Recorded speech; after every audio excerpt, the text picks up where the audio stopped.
Today's MetroNews television forecast is brought to you by Lou Wendell Marine Sales. We sell family fun.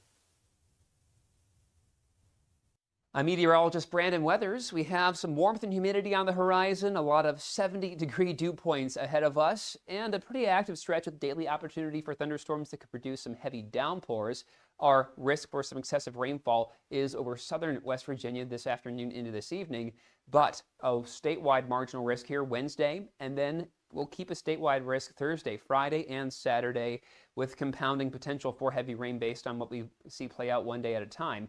So we have high pressure that's losing its influence on us as we head through this evening, a system to the south gradually working northward, and far to the west, a system that will be eventually crossing the area as we head through the later part of the week. So some showers and storms trying to build in from the south as we head through this evening and overnight, but gradually seeing that activity wind down, then redeveloping thunderstorms for our Wednesday afternoon and evening. Then once the sun goes down, things start to fall apart. FlyCRW forecast, it starts at home. We will see a lot of areas with some stormy icons, making sure that we're packing for some wet weather wherever you're headed to. Panhandle to Panhandle forecast, mid-60s towards 70 degrees for lows, looking north tonight with some valley fog redeveloping as we saw play out this morning. 85 Morgantown, 88 Moundsville. More lows in the mid to upper 60s going east with 68 in Martinsburg and mid-80s here on Wednesday. Davis, 77 for a high temperature Wednesday. Elkins, 66 overnight. We'll see 74 Snowshoe, mid to upper 80s looking west toward Ripley's 88. Then as we look southward, mid-60s to low 70s with then highs of around 80 for Marlinton and 88 for Charleston. A little on the warm side with daily showers and storms will continue through the weekend.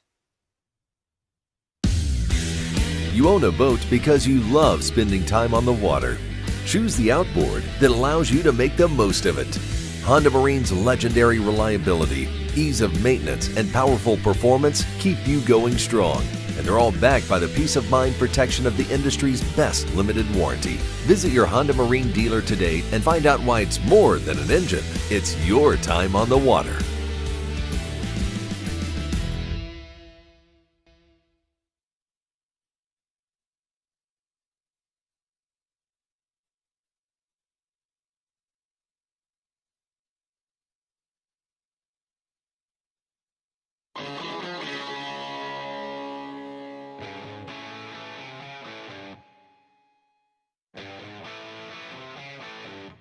This is MetroNews Hotline, presented by Salango Law.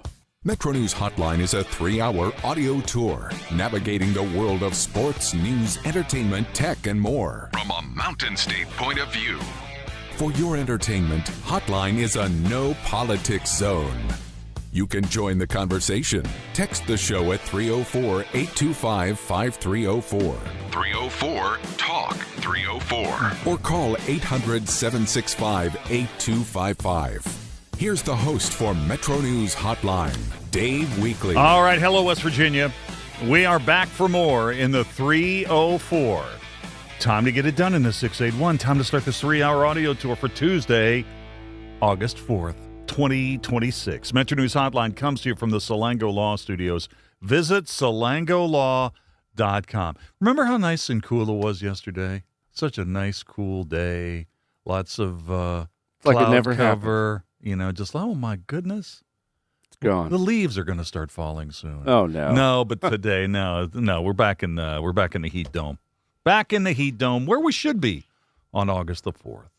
So we were thinking yesterday when I had Carl Lee on the show, and we were talking about the first day of West Virginia high school football practice, how nice it was out there for young guys running around, just thinking, oh, man, I can't wait for the next day. Well, today's here, and it's not quite so nice in the heat. Ease them right in. McIntyre Murphy. Oh, I'm seeing all the relievers that the Pirates traded for at the trading deadline yesterday.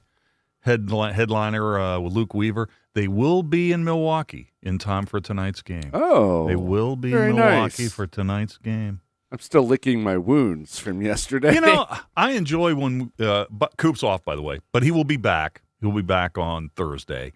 I enjoy our time together. We share a lot of common interests. Yep. And you're the only Milwaukee Brewers fan I know, which is really, really interesting. It's a hat that I'm proud to wear. Yeah.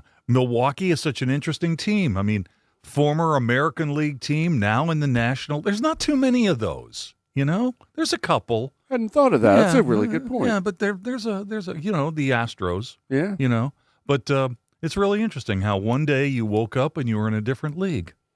It's like welcome to Earth 2. You know, there you go. That kind of thing. You and I were just talking about this off the air about I guess downtown things will be at a fever pitch in the next couple of hours because Billy Strings is in town. And apparently has been for days. Yeah, if you follow me on X, I actually knew about this a couple of days ago because I saw some chatter about it on Facebook. The other night, there was a post-mountain stage party at the Empty Glass out near the ballpark, and the UC Stadium. Yep. And Billy Strings walked in. Yeah. He just walked in, had a day off. Sat down at the bar and just had a went. day off. Yeah. Had a day off. Got up, and John Ingram, who's been on our show multiple times with her, Kathy Mattea, who was just on the show last Thursday, performed. And so there's a lot of buzz about that. How many people do you think you can get into the Empty Glass? Can you get 100 people in there? 100 to be tight, but yeah, probably. Yeah. I wouldn't want much more than that. That's for sure. Oh yeah, you got that right. And I mean, there are tables in there. There are. Well, and that's sometimes is what makes it worse. I've been there one or two times where the tables have been removed just to make more room, but that is a very rare occasion. Yeah. Back in the 80s, in my other life, I was occasionally on the other side of the bar. Interesting. But I don't know anything about bartending, which may be a perfect bartender at the Empty Glass, actually. Yes. Yeah. I've bartended as well, and you would be amazed how little you have to know. Is that right? People skills. You just have to fake your way. You know, I don't know if I would be a good bartender if that was my full-time job. Do you think you could be it's like, you know, you want to go to the club or you want to go to the bar for recreation. It's a little bit different when it's like 2 a.m. and the music is blasting and you're thinking, oh man, this again. I mean, when I started here, like 2017, I was bartending regularly. Really? And the hardest thing are the music venue bars because when the band is cranking at 1 a.m, you can't hear anything. There was one guy one time I specifically remember ordered a 7 and 7. And I could not understand him. I asked him 5 times what he was saying to me because I had no idea. I couldn't hear him. Right. It's tough. How many times do you think Billy Strings, in a situation like this, people come up and like tap on the shoulder when he's just trying to relax, right? Yeah. It's like, are you him? Probably a lot. My girlfriend says you're him. The thing is, I feel like especially West Virginia folks, we seem to be fairly respectful. I run into Jennifer Garner fairly often at Taylor Books. She's here usually a few times a year, and she loves to go there at Taylor's. And most of the time, people just let her be. They just leave her alone. They don't ask for selfies or anything like that, which I think is nice, I mean, especially for her coming back to her hometown. It's maybe a little different when you're in another town like Billy, but hanging out all weekend. I mean, if he was here Sunday, that means he was somewhere yesterday. Well, that's right. He's running around. Probably, everybody who comes to town does a few things. It's like, where am I supposed to go? And one of the places they always say to go to is Taylor Books. Yeah. Right? Absolutely. So go down on Capitol Street, wander around, and see if people recognize you or not. Yeah. Have you ever run into a famous person or seen a famous person in a bar just totally random? Not because I've got 2. Oh yeah, I've got 2. One time, the last time I ever went to Myrtle Beach with my parents. Okay. I went out. That was when Dirty Myrtle was still fairly clean. Yeah, that's right. So I went out. I took the car and I went out and I went to a place and I ended up at a place where John Anderson. Okay. Not John Anderson from Yes, which I would have preferred. Okay. John Anderson, she'll be swinging, that the country singer. Okay. Okay. And so there was a little bar, and so, he got spotted, and he went up on stage, and he sang the song, and I was basically just standing right next to him, and I'm looking at him, and I was a fledgling country music DJ at the time. Okay. And I thought, well, I think I know who this is, but I'm not going to, bother him. Yeah. Yeah. And also one time I was in New York, I was in the Village, and I was with a couple of friends, and we're walking down, and the door opened to a place. We weren't even going in. We weren't going in there, and Adam Sandler walked out. Oh, no kidding. Oh, that's cool. That's very cool. What can you say? And it's like, hey, hey, Adam, I'm whatever. Some random guy from West Virginia. Some random. I know who you are. Yeah. Congratulations. Yeah. That makes you another person on the planet. But that is a very, very good story about Billy Strings. That's right? very cool. What would have happened if somebody had said and tapped him on the shoulder and said, hey, man, grab your guitar and get up on stage? And he's like, I do that like 300 times a year. Well, he did perform on stage. Oh, I know he did. That's what's why John Ingram is, and he's just a local favorite to us. Right.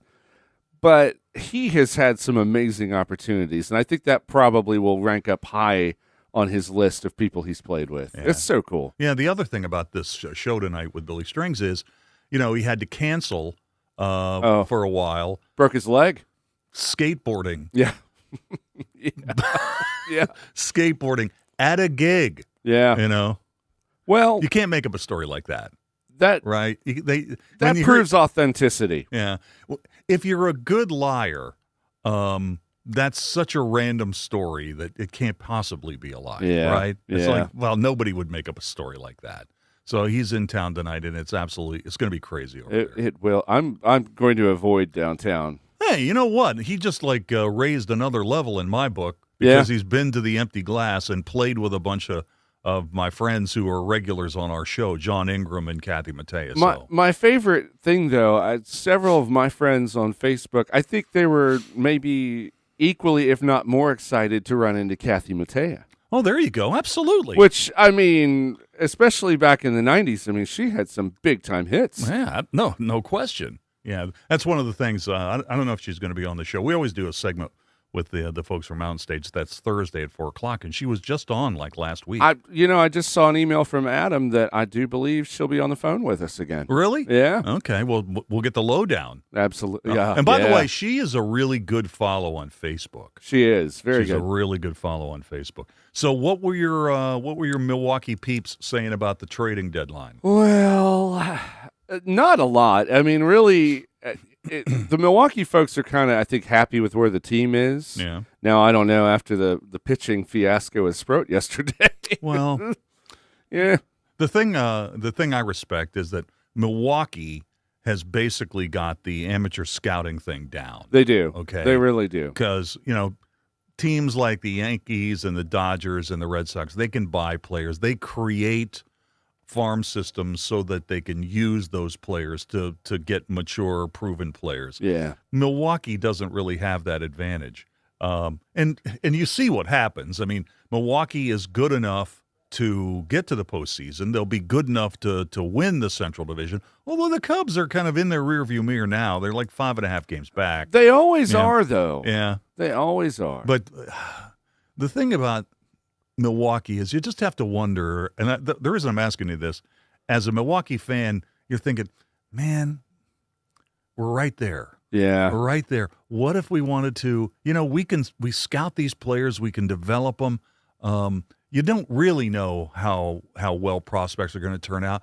What if we pushed a couple of chips to the table and went for Scooble for 2 months and get a ring? Because nobody ever says when you're a fan, it's like, hey, Matt, you're a fan in Milwaukee. How many times have you made it to the playoffs? Nobody ever says that, right? What they say is, show me the rings.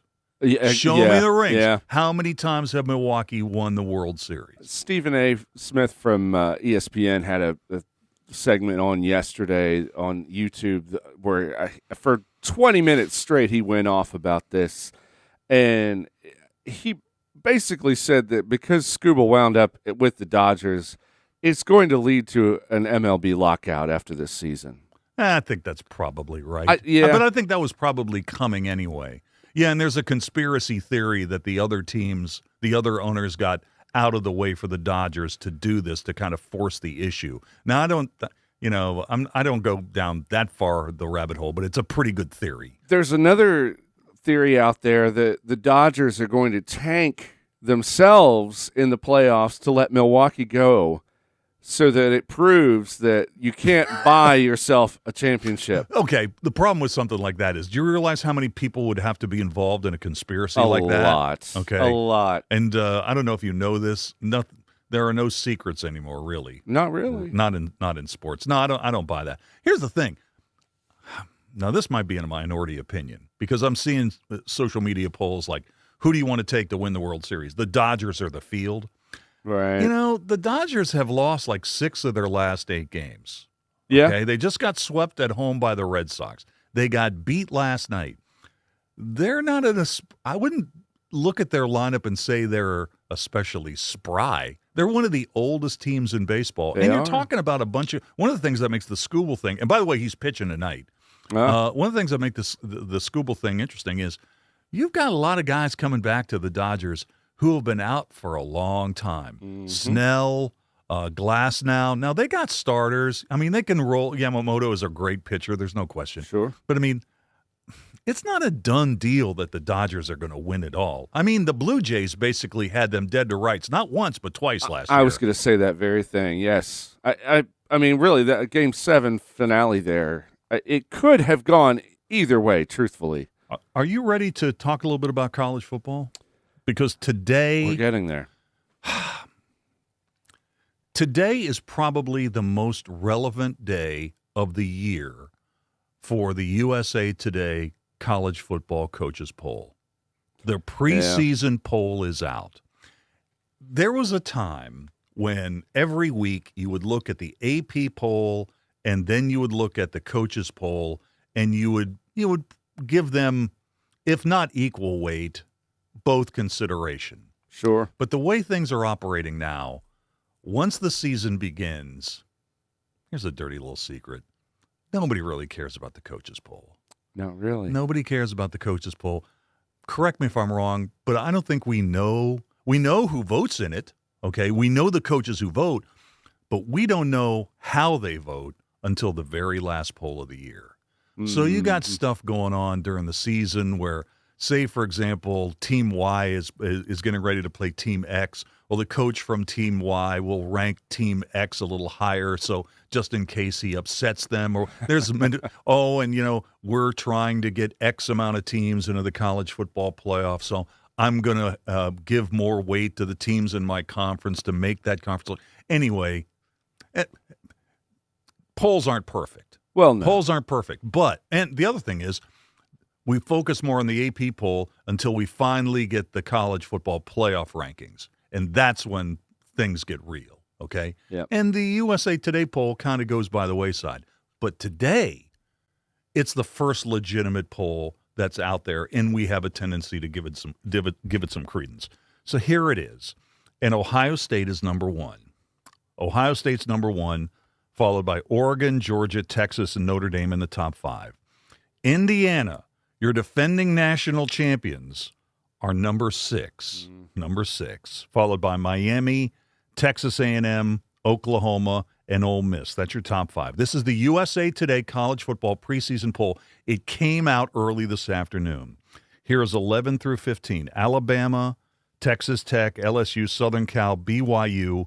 16 through 20, Michigan, Penn State, Tennessee, Washington, SMU, and your final 5 teams, Utah, Iowa, Clemson, Houston, and Missouri. So I'm sure you're not going to see this as a big surprise, but the conference that has the most teams in the preseason poll, despite the fact that the Big Ten has won 3 straight national championships, is the SEC. Shocker. The SEC has the most teams in the preseason poll. The Big 12, where West Virginia currently resides, they have 4 teams in the top 25 in the USA Today preseason coaches poll, and the ACC has 3. So, one other point about this. You think, oh, well, why are we even playing the season? Ohio State got almost half the first place votes. Why don't we just take those Saturday afternoons off and just talk to the rest of our family members, or maybe go to the park or whatever? Well, only 4 times since USA Today took over the coaches poll in 1991 has the same team been number 1 in the preseason poll and ended the season at number 1. 4 times in 35 years. Okay. So there's reason to play these games. Sure. There's a reason to play these games. But here's the question of the day, and it's sponsored by Salango Law. Question of the day sponsored by Salango Law. What teams always seem overrated in the college football preseason polls? And secondarily, will WVU be ranked at any point this season? Question of the day, sponsored by Salango Law. What teams always seem to be overrated in the college football preseason polls? And will WVU be ranked at any point this season? To respond, text those in. 304-TALK, 304-825-5304. You can tweet me. I'm on Exit Weekly, WEEKLEY, one word, 3 E's, WEEKLEY.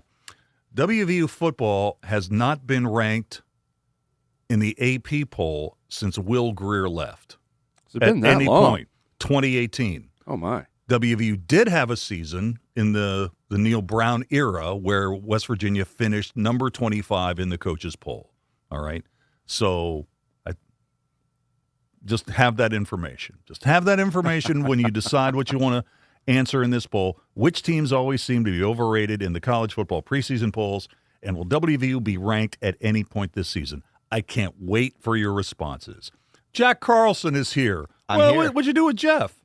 He's very busy. We got hot news right off the presses Okay. in Fayette County. Elliot Pritt has resigned earlier this month, or actually last month now, time flies, but he withdrew himself from the November ballots, which means, in accordance with a 2024 law, Republicans can't replace him on the ballot because he voluntarily withdrew. We just got that news from the Secretary of State, Chris Warner, so Jeff is hard at work. Working on that. So the Democratic candidate will run unopposed for that seat? Mm-hmm. Because of that 2024 law, and Republicans, since this Elliot Pritt, obviously he's charged with allegedly sexually assaulting a young underage girl. Because of this, Republicans are kind of wondering, Dave, whether they're going to change this new law. What about a candidate who might be like a Timu Republican and kind of like file as an independent? Could they run against a Democrat? That'd be a question for Secretary of State Chris Warner. I'm not sure. Look at me getting into the political water. Now Wow. I'm back out. I'm back out of the water. All right, what else you got? Also, longtime U.S. Attorney, Kanawha County Prosecutor Chuck Miller, he died at 77 years old, so we got a reaction story with Kanawha County President Ben Salango. And also had Huntington Police. They're preparing for a community event, a national night out against crime here tonight at Ritter Park in Huntington. And then we also have a lot of sports stories with all this eligibility situations that we got going on. Greg Carey's been hard at work at that at our website. Yeah, it's the lawsuit season. Jack, also, I want to publicly thank you for fixing my sign snafu yesterday. Good man. It was my pleasure. Yeah, Good man. That was very, very, very good. I needed that. Jack, thank you. Thank you. Let's take a quick break. We're coming back with more in a minute. After my wife died, I felt like I lost everything. In 1914, the same year the first commercial flight soared and the Panama Canal opened, Greer Industries was born. Herbert and Agnes Greer began in Morgantown, West Virginia, striking the first pick into the limestone formation that would become the backbone of one of the state's great industrial legacies. From the roads we drive on, the buildings we build, and the communities we serve, Greer Industries has been delivering quality for decades. At Greer Industries, we've been improving lives for more than a century. The best selection of WVU apparel is at Daniel's Men's Store. Exclusive designs you won't find anywhere else. Stylish, sophisticated, and unmistakably Mountaineer. Shop in store or online at danielsofmorgantown.com. You own a boat because you love spending time on the water.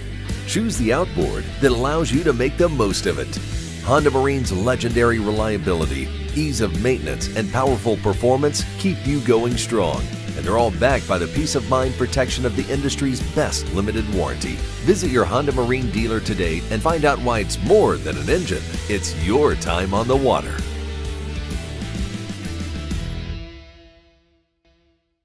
Leading the efforts to build a stronger West Virginia, the High Technology Foundation has a proven plan to strengthen and diversify our state's economy. The I-79 Technology Park's high-capacity infrastructure continues to attract advanced federal operations that are driving economic growth. This keeps our young, educated residents in the state. and brings West Virginians home. The High Technology Foundation, building a stronger West Virginia. Learn more today at WVHTF.org. Need a truck that's ready for work, weekends, and everything in between? Right now at Dan Cava GMC, get up to $10,000 off select new GMC Sierra 1500, or save up to $4,000 off all new GMC Canyon Elevations, offering bold styles, advanced technology, and everyday practicality. Come explore our all-new GMC Yukons, built for busy families and big adventures. All this and more at Dan Cava GMC in Bridgeport. Shop Thorold. We're Panhandle Cleaning and Restoration, and we're gonna save you. We've got it down to a science, an absolute state of art. We do it all, restoration, cleaning, and reconstruction. When disaster strikes, just pick up the phone. We're Panhandle Cleaning and Restoration, and we're gonna save you. Of course, the elevator was brought into my life because I had a severe heart attack in November of 2024. And then I entered into congestive heart failure. Where he was in the course, we really had to go towards an LVAD. At that point, I was committed. At that point, I wanted to get better, and I wanted to see what this machine was going to do for me. With this therapy, he's thriving, doing well. And not only is he living, he's thriving. We're going to do public math, so it's 31 divided by 4. Yeah, just under 8 per win. Just mark it down. Put Tony and I down for 8, Coach Hunter. Put us on the prediction show for 8. We already got it. There's the math. Just go. Sportsline on MetroNews Television.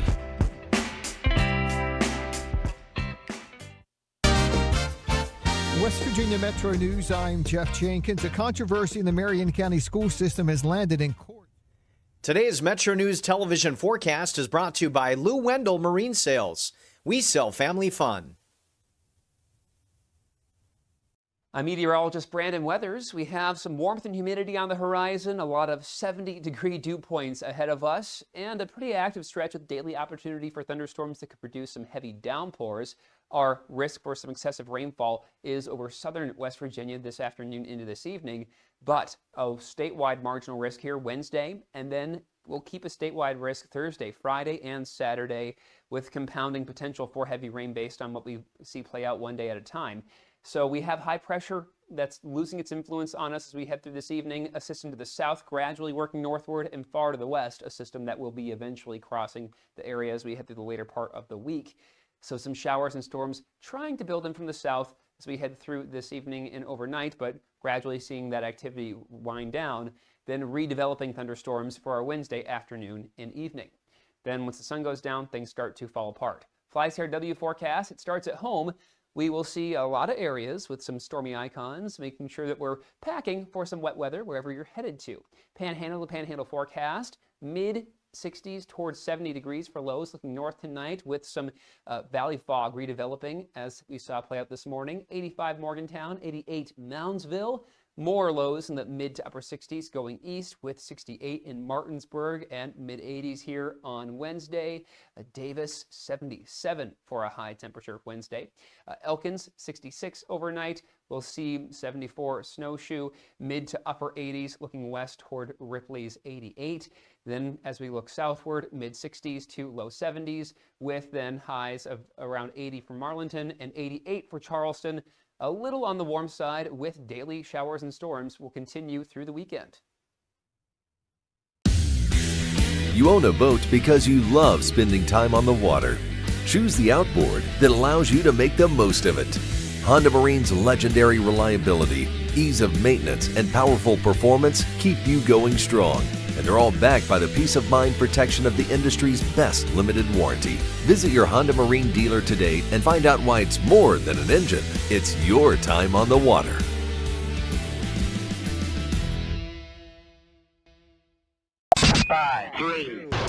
I love the state of West Virginia. I've met some of my best friends. I'm excited to be back. I still have my pickup truck. I still have four-wheel drive. One of the ladies asked me in the forum if I know how to drive in the snow. I told her Oh, yeah. I spent 5 years in Elkins. See, that's one of those things. Now that you're coming to Fairmont, you've handled the Elkins winter. Yeah, if you can handle Randolph County, I mean, you're moving. This is basically coming back to Florida here when you get to Fairmont. I mean, this is easy. It's going to be a breeze. Sportsline on Metro News Television. If it matters in West Virginia, it's being talked about here. Gentlemen, I could not care less if you read this message. All right, moving on to the next one. 304 Talk 304. Well, they said it, not me. Oh, that's terrible. Read the guy's mind. Maybe I will, maybe I won't. Join Dave Wilson and TJ Meadows Monday through Friday for Talkline. Available on mobile, Roku, Fire TV, smart TVs, and online at WVMetroNewsTV.com. All right, welcome back. Metro News Hotline here until 6 o'clock. Let me do a quick reset on our question of the day. Man, there's so much stuff to talk about. But I don't need a show that's longer than 3 hours. 3 hours is enough. You know, I don't know if I could go. You know, some guys go like 4 or 5 hours. That's a long show. That's like, you know, that's the day, right? Almost. Pretty much. You know, you're spending a whole day.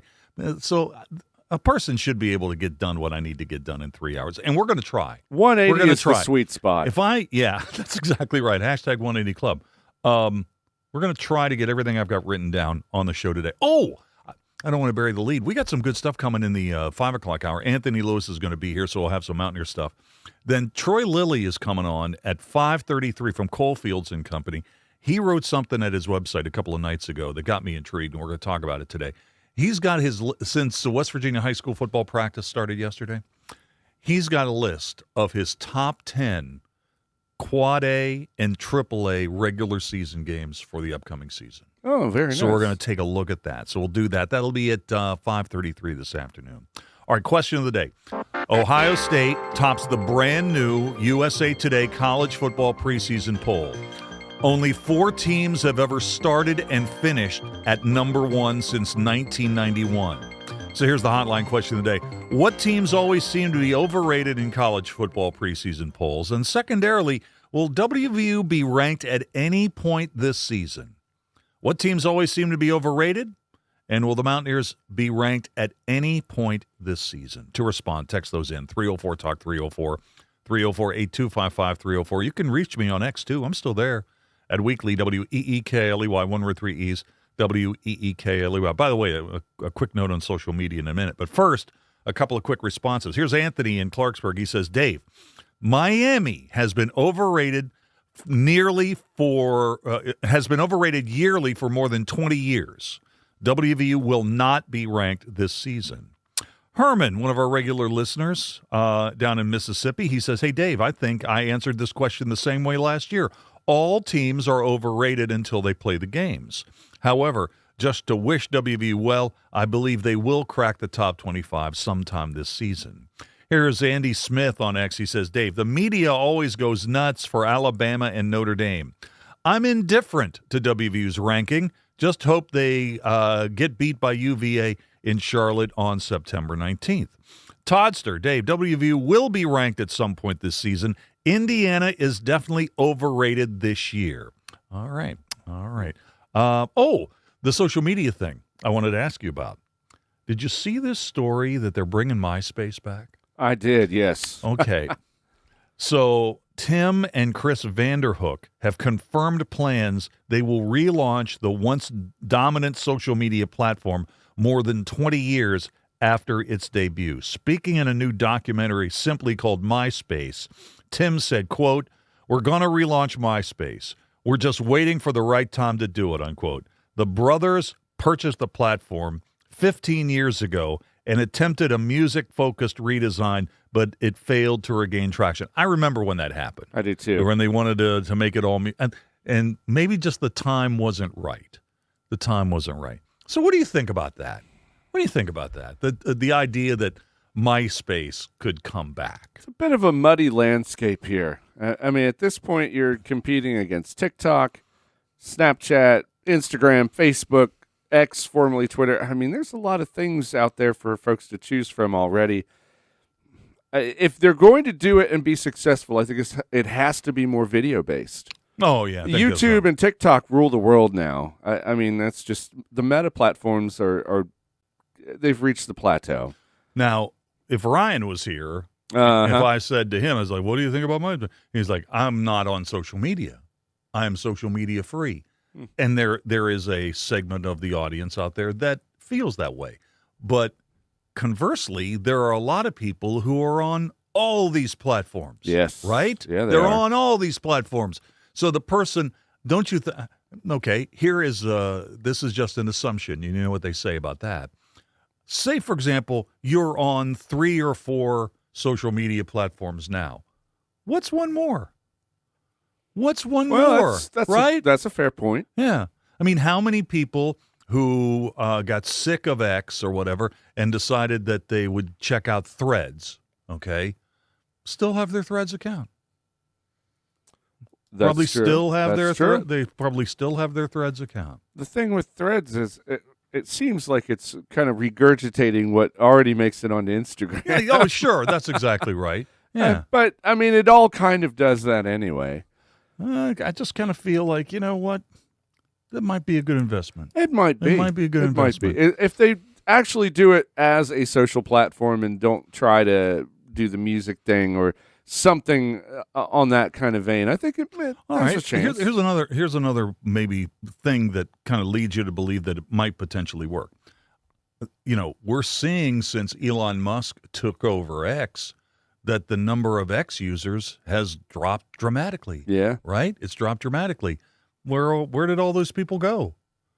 I mean, they've obviously gone on to other platforms. People have been saying for a long time that Facebook is about ready to teeter over. It right? feels like that sometimes. Right? Yeah. Well, look, where are all those people going to go? I mean, if one of those major social media platforms, for one reason or another, you know, a security crash, whatever, decided, or there was an instance where it went out of business, here would be something that's got name recognition that could probably scoop up like literally millions of subscribers. True. Right? I think where they're going is outside. I think they're touching grass again. Right. I think people are realizing it's like, true. You know, there is a world outside of my house. There you go. There you go. The other thing I wanted to ask you about is, you know, we got NFL camps. We're going to hear some coaches in the Sound of Sports here in a second. But I love this. This is clickbait for me. The Athletic put out their quarterback tiers for the year today. Oh, lovely. All right. So Patrick Mahomes is at the top of tier 1. Okay. But this is the first time in multiple years where somebody voted him as a tier 2.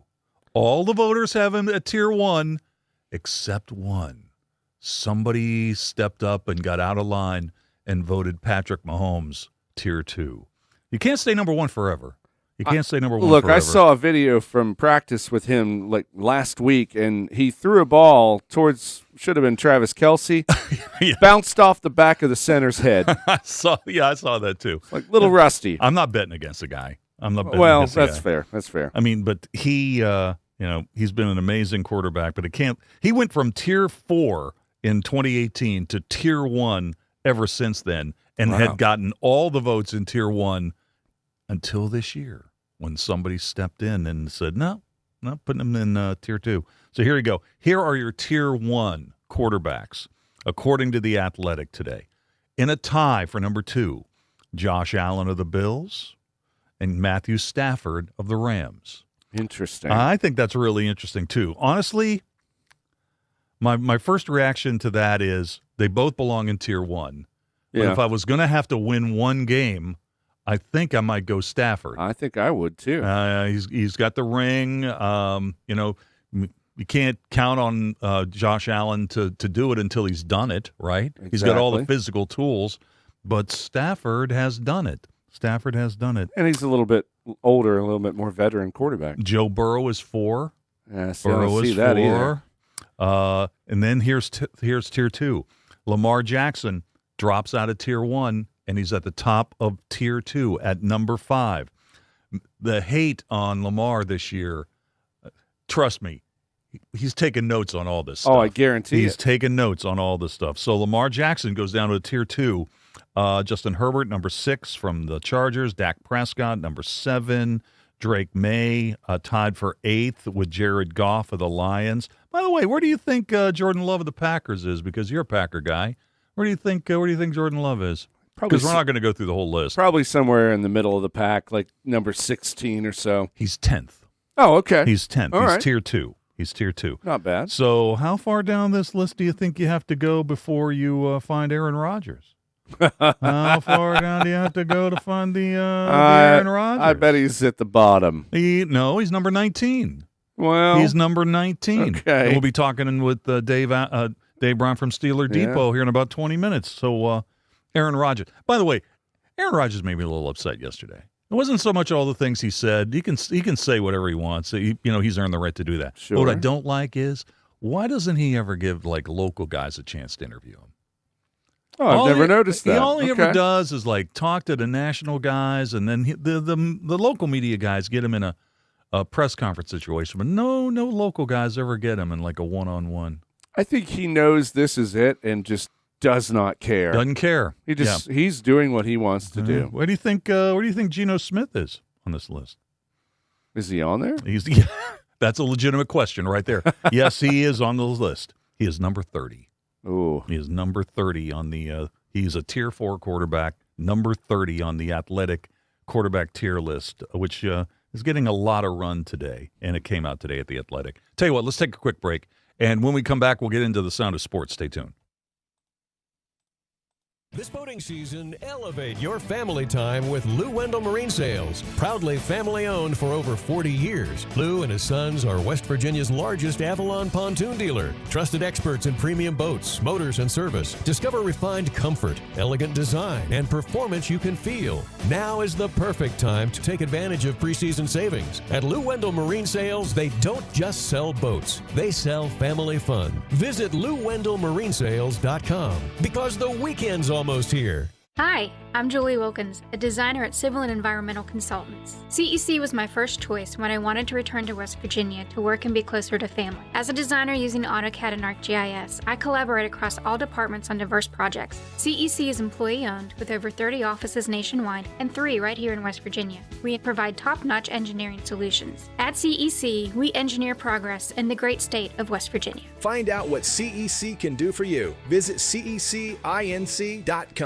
MetroNews Hotline, brought to you by Salango Law, will return right after these messages.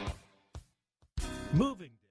The conversation starts long before the game. You a heavy swag purchase? Well, one of my things, I love gear from events. Okay, I just love. That's a thing. I gotta go get gear. Well, you're not alone because there's a lot of people. A lot of people. When my daughter was little and participating in karate, I mean, we'd go up to Weir and be at an event. I'm like, right, I have a T-shirt. We got. Let's get a T-shirt for Let's get a T-shirt. 3 guys before the game. Available on Metro News Television. For over 20 years, Dan Cava Toyota World has been more than a dealership. We're family-owned, community-focused, and committed to taking care of our customers long after the sale.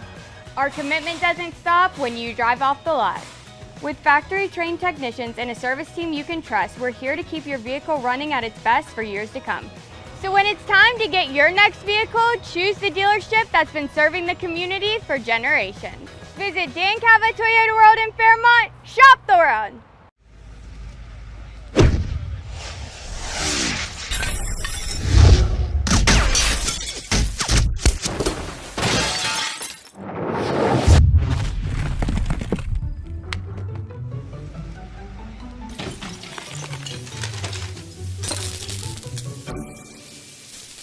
I'm Sean Kovich, Mountaineer Golf Coach. When disaster strikes your home, business, or golf game, call the restoration company the Mountaineers call. Panhandle Cleaning and Restoration. Leading the efforts to build a stronger West Virginia, the High Technology Foundation has a proven plan to strengthen and diversify our state's economy. The I-79 Technology Park's high-capacity infrastructure continues to attract advanced federal operations that are driving economic growth. This keeps our young, educated residents in the state and brings West Virginians home. The High Technology Foundation, building a stronger West Virginia. Learn more today at WVHTF.org. At Daniel's Men's Store, exceptional style begins with a curated selection and finishes with a flawless fit. When it's time to buy a suit, Daniel's is here to make sure yours is one of a kind. Discover tailored suits you'll only find in-store at Daniel's. You own a boat because you love spending time on the water. Choose the outboard that allows you to make the most of it. Honda Marine's legendary reliability, ease of maintenance, and powerful performance keep you going strong. In 1914, the same year the first commercial flight soared and the Panama Canal opened, Greer Industries was born. Herbert and Agnes Greer began in Morgantown, West Virginia, striking the first pick into the limestone formation that would become the backbone of one of the state's great industrial legacies. From the roads we drive on, the buildings we build, and the communities we serve, Greer Industries has been delivering quality for decades. At Greer Industries, we've been improving lives for more than a century. I had a severe heart attack in November of 2024. And then I entered into congestive heart failure. We really had to go towards an LVAD. And not only is he living, he's thriving. I kid my friend who just texted me, by the way, and said, no blanking cheese. You don't want him there because not everyone's going to have cheese. He's going to go up to everybody there and start turning over their carts. You are illegitimate. Midday on MetroNews Television.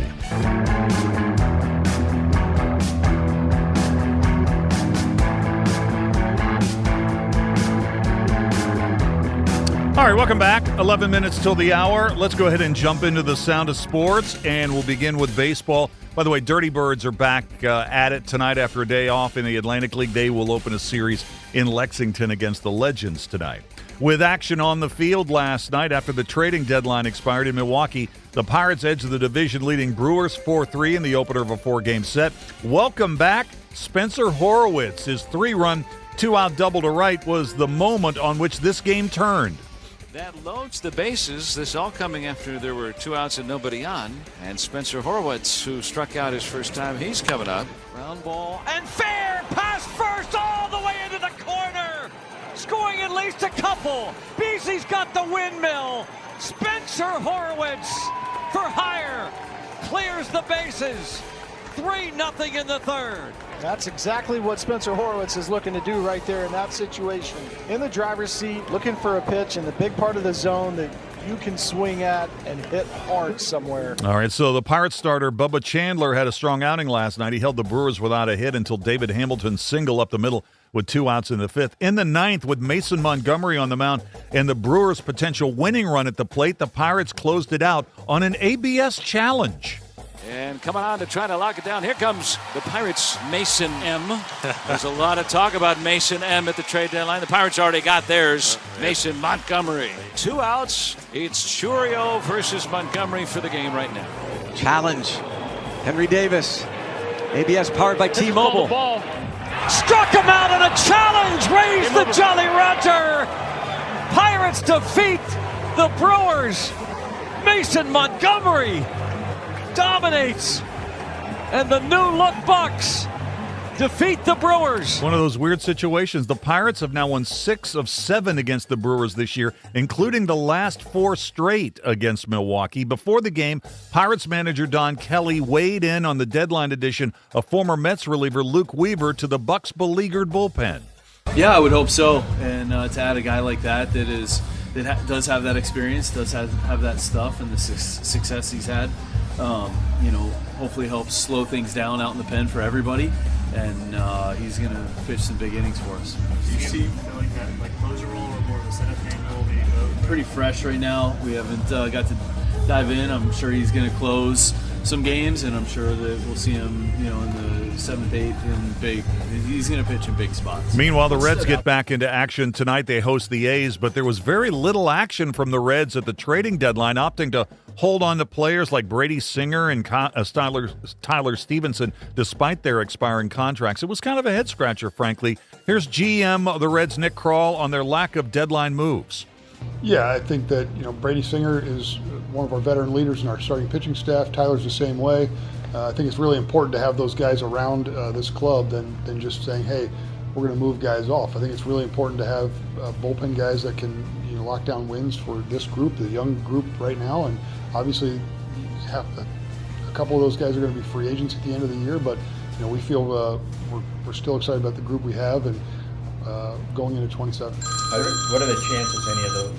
I'll get what that. Are the chances any of those guys could be back next year? Singer and/or Stevenson.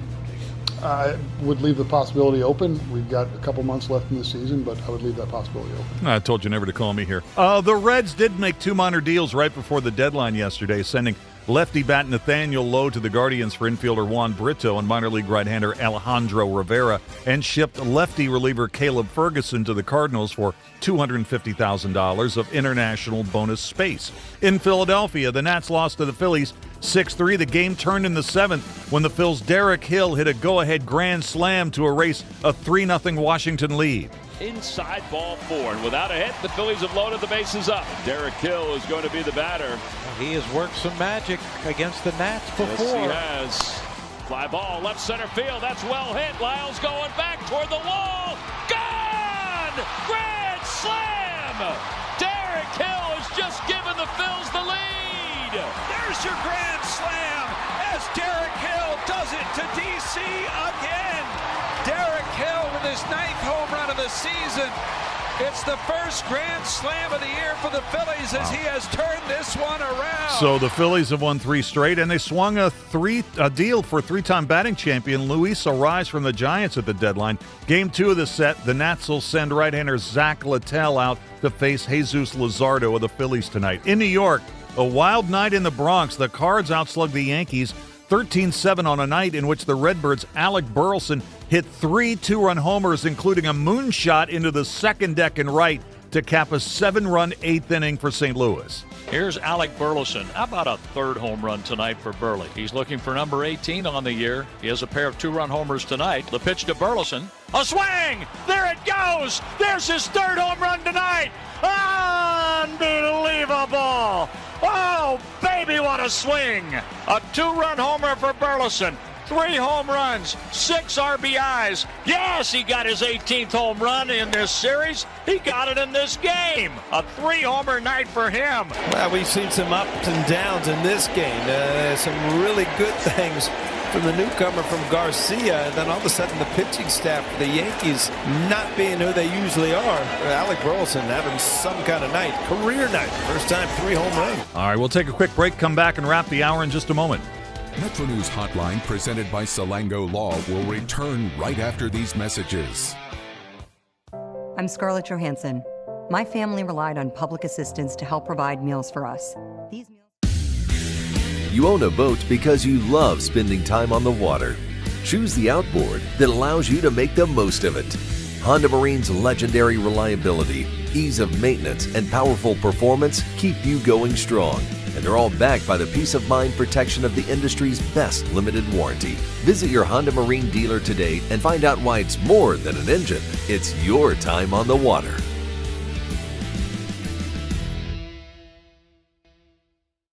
We're Panhandle Cleaning and Restoration, and we're gonna save you. We've got it down to a science, an absolute state of art. We do it all, restoration, cleaning, and reconstruction. When disaster strikes, just pick up the phone. We're Panhandle Cleaning and Restoration, and we're gonna save you.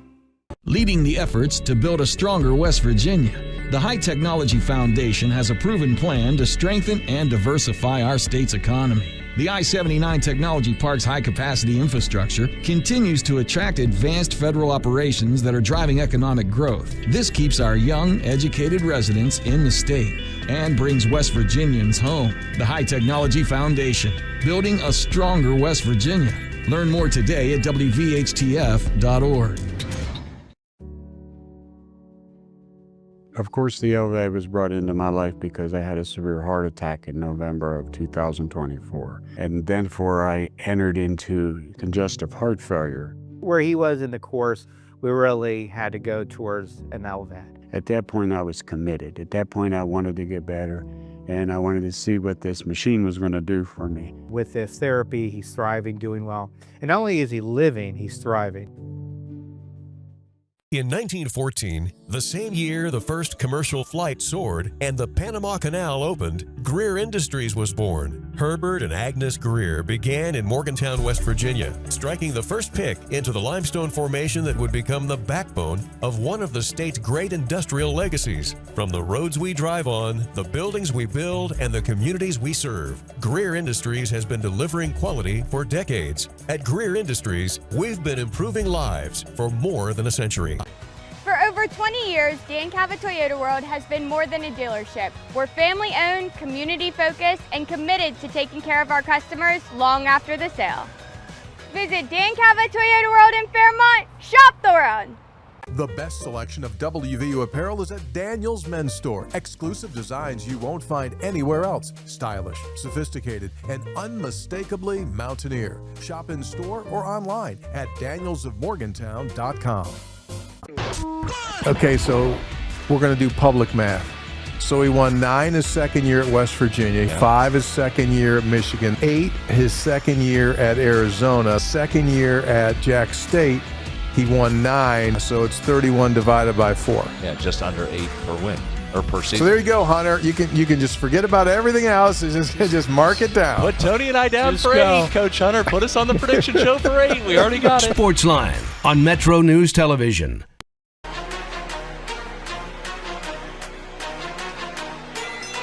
All right, we're wrapping up hour number 1, but we're just getting started. Looking at the financial markets, the Dow is cranking. The thing is up nearly 1,000 points. If we stay here, we'll have another record on the Dow and the S&P 500 to tell you about when we come back after a news break at the top of the hour. We'll reset our question of the day about the USA Today college football preseason poll that's out today. Also, we'll talk some Steeler football as training camp continues in Latrobe. This is Metro News, the voice of West Virginia.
Today's Metro News television forecast is brought to you by Lou Wendell Marine Sales.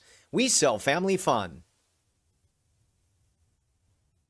I'm meteorologist Brandon Weathers. We have some warmth and humidity on the horizon, a lot of 70-degree dew points ahead of us, and a pretty active stretch with daily opportunity for thunderstorms that could produce some heavy downpours. Our risk for some excessive rainfall is over southern West Virginia this afternoon into this evening, but a statewide marginal risk here Wednesday, and then we'll keep a statewide risk Thursday, Friday, and Saturday with compounding potential for heavy rain based on what we see play out one day at a time. So we have high pressure that's losing its influence on us as we head through this evening, a system to the south gradually working northward, and far to the west, a system that will be eventually crossing the area as we head through the later part of the week. So some showers and storms trying to build in from the south as we head through this evening and overnight, but gradually seeing that activity wind down, then redeveloping thunderstorms for our Wednesday afternoon and evening. Then once the sun goes down, things start to fall apart. FlyCRW forecast, it starts at home. We will see a lot of areas with some stormy icons, making sure that we're packing for some wet weather wherever you're headed to. Panhandle to Panhandle forecast, mid-60s towards 70 degrees for lows, looking north tonight with some valley fog redeveloping as we saw play out this morning. 85 Morgantown, 88 Moundsville. More lows in the mid to upper 60s going east with 68 in Martinsburg and mid-80s here on Wednesday. Davis, 77 for a high temperature Wednesday. Elkins, 66 overnight. We'll see 74 Snowshoe, mid to upper 80s looking west toward Ripley's 88. Then as we look southward, mid-60s to low 70s with then highs of around 80 for Marlinton and 88 for Charleston. A little on the warm side with daily showers and storms will continue through the weekend. You own a boat because you love spending time on the water. Choose the outboard that allows you to make the most of it. Honda Marine's legendary reliability, ease of maintenance, and powerful performance keep you going strong. And they're all backed by the peace of mind protection of the industry's best limited warranty. Visit your Honda Marine dealer today and find out why it's more than an engine. It's your time on the water.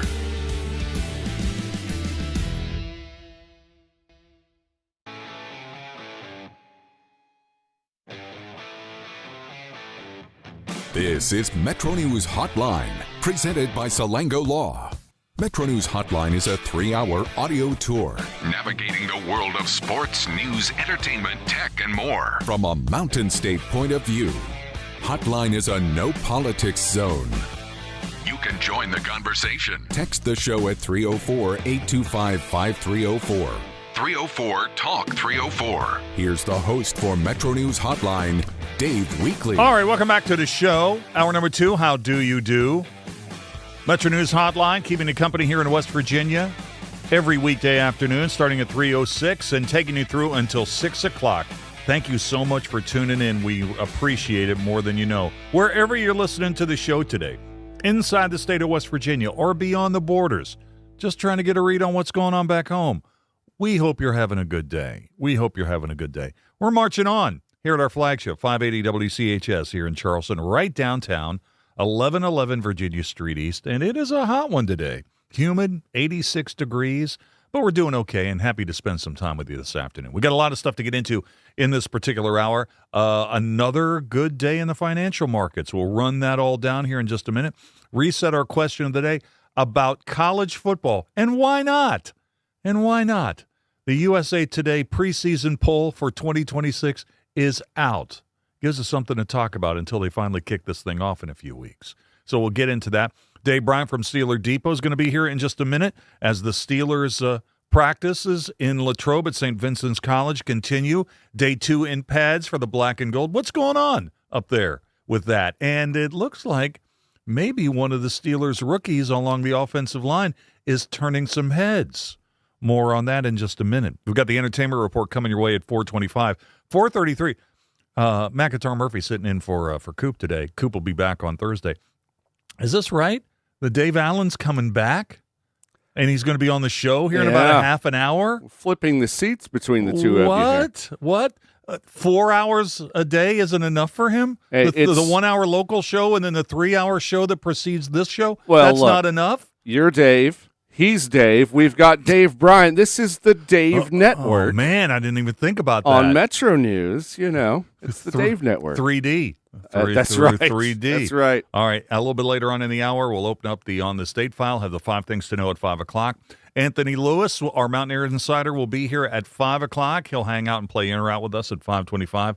Troy Lilly from Coalfields Company will be here at 5:33. West Virginia high school football practice started yesterday on Monday. Yeah, Troy's got a really interesting article that he's got posted at the website, Coalfields Company, about his picks for the top 10 Quad A and AAA regular season games of the year in West Virginia. We'll kick that around a little bit. We'll do that at 5:33. All right, let's go ahead and start with what happened in the financial markets today. Good day in the market, man. A lot of green. I know there was a little bit of a pullback at the end of the day, but still, the Dow was up 1.7%, gaining 907 points. The Dow closing at 54,085. S&P 500 up 1.8%. Gaining 136 points today, 77.36 at the close. NASDAQ was the big percentage gainer. Tech has been on a bit of a roll here. NASDAQ was up 2.6%, gained 671 points, 26,584 at 4 o'clock Eastern. Among stocks of local interest to West Virginia that were big percentage gainers or losers today. Man, how about Caterpillar today? Roaring, up nearly 6.5%. Gaining a little more than $53 a share, $883.44 at the end of today's session. Also having a good day, Home Depot up 2.7%, tacked on $9.05, $349.07 at the close today. Nucor, the steelmaker, up 4.8%, tacked on $12.66, $273.94 at 4 o'clock. In the energy space today, oil down again, down 5.5%, losing $4.45. WTI and the NYMEX closed at $75.89. And at the moment, natural gas is down a dime, down 3.7%, going for $2.68 per unit. What about the crypto? Crypto is up 0.6%, gaining almost $400, $64,130 at the moment. And yesterday, we had a listener who wanted us to add gold and silver to our report at 4 o'clock. And you know what? I'm going to do that. I think that's a really good suggestion. Gold today up nearly 0.6%, closing at $4,099, up $23.20. And silver was up 2.3% today, tacked on $1.38, closing the session at $60.35. Here's our question of the day. Question of the day has to do with college football because Ohio State tops the USA Today college football preseason poll. But just 4 teams have started and finished number 1 since 1991. So here's the hotline question of the day, and it's sponsored by Salango Law. What teams always seem to be overrated in college football preseason polls? And will WVU be ranked at any point this season? What teams always seem to be overrated in college football preseason polls? And will the Mountaineers be ranked at any point this season? Text those in, 304-TALK, 304-304-8255-304. I'm on X at Weekly, WEEKLEY, one word, 3 E's, WEEKLEY. A couple of good responses. Here's one from Money Gun 304 on X. Dave, it's going to be hard for WVU not to be ranked when they go 13-0. Oh, yeah. All right. That's right. That's positivity. Attaboy, Money Gun. Jennings Starcher. Hey, Jennings, I'll see you on Thursday. Hopefully at the Inside the Huddle thing here in Charleston. Ohio State is always overrated each and every year. I've felt this way about them since growing up in Ravenswood and dealing with my classmates who cheered for them. As for WVU, if they start the season 5-0 and beat Arizona to go 6-0, then they should be ranked. I kind of feel like if West Virginia starts 4-0, if they win that game in Charlotte against UVA, they've got a good shot to be ranked. Anyway, I want to know what you think. So send me those text messages. 304-TALK, 304-304-8255-304. I'm on X at Weekly, WEEKLEY. Let's get Dave Bryan in here and talk some Steeler football. Let's do it. Dave, how you doing this afternoon?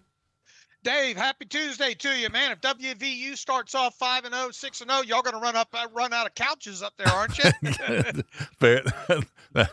That's a fair statement. Hey, man, can you believe how close we are to a Steeler preseason game? We're like, what, 9 days away?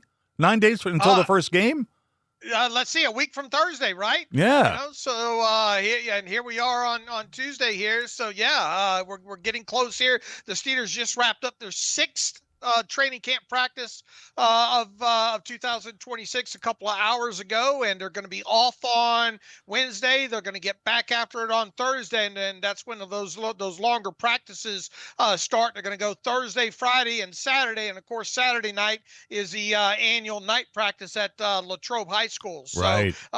Exciting 3 days coming up here as they start working towards their first preseason game against the Green Bay Packers week from Thursday. So the word out of camp is, at least yesterday and today, that Maxi Onachor was pushing some guys around in the offensive line for the Steelers. What are you hearing about that?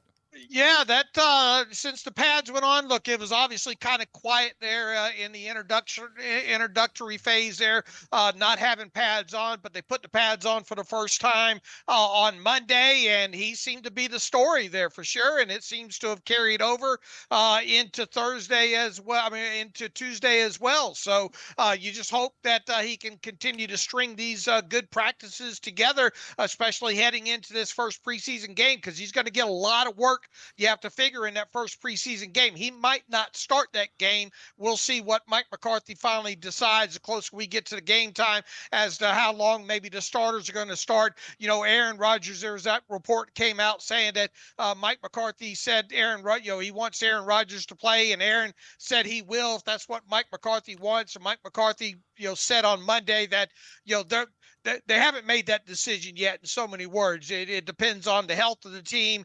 He's not just going to roll Aaron Rodgers out there if he only has like a half, offensive line. But as of right now, knock on wood, the offensive line is in great shape.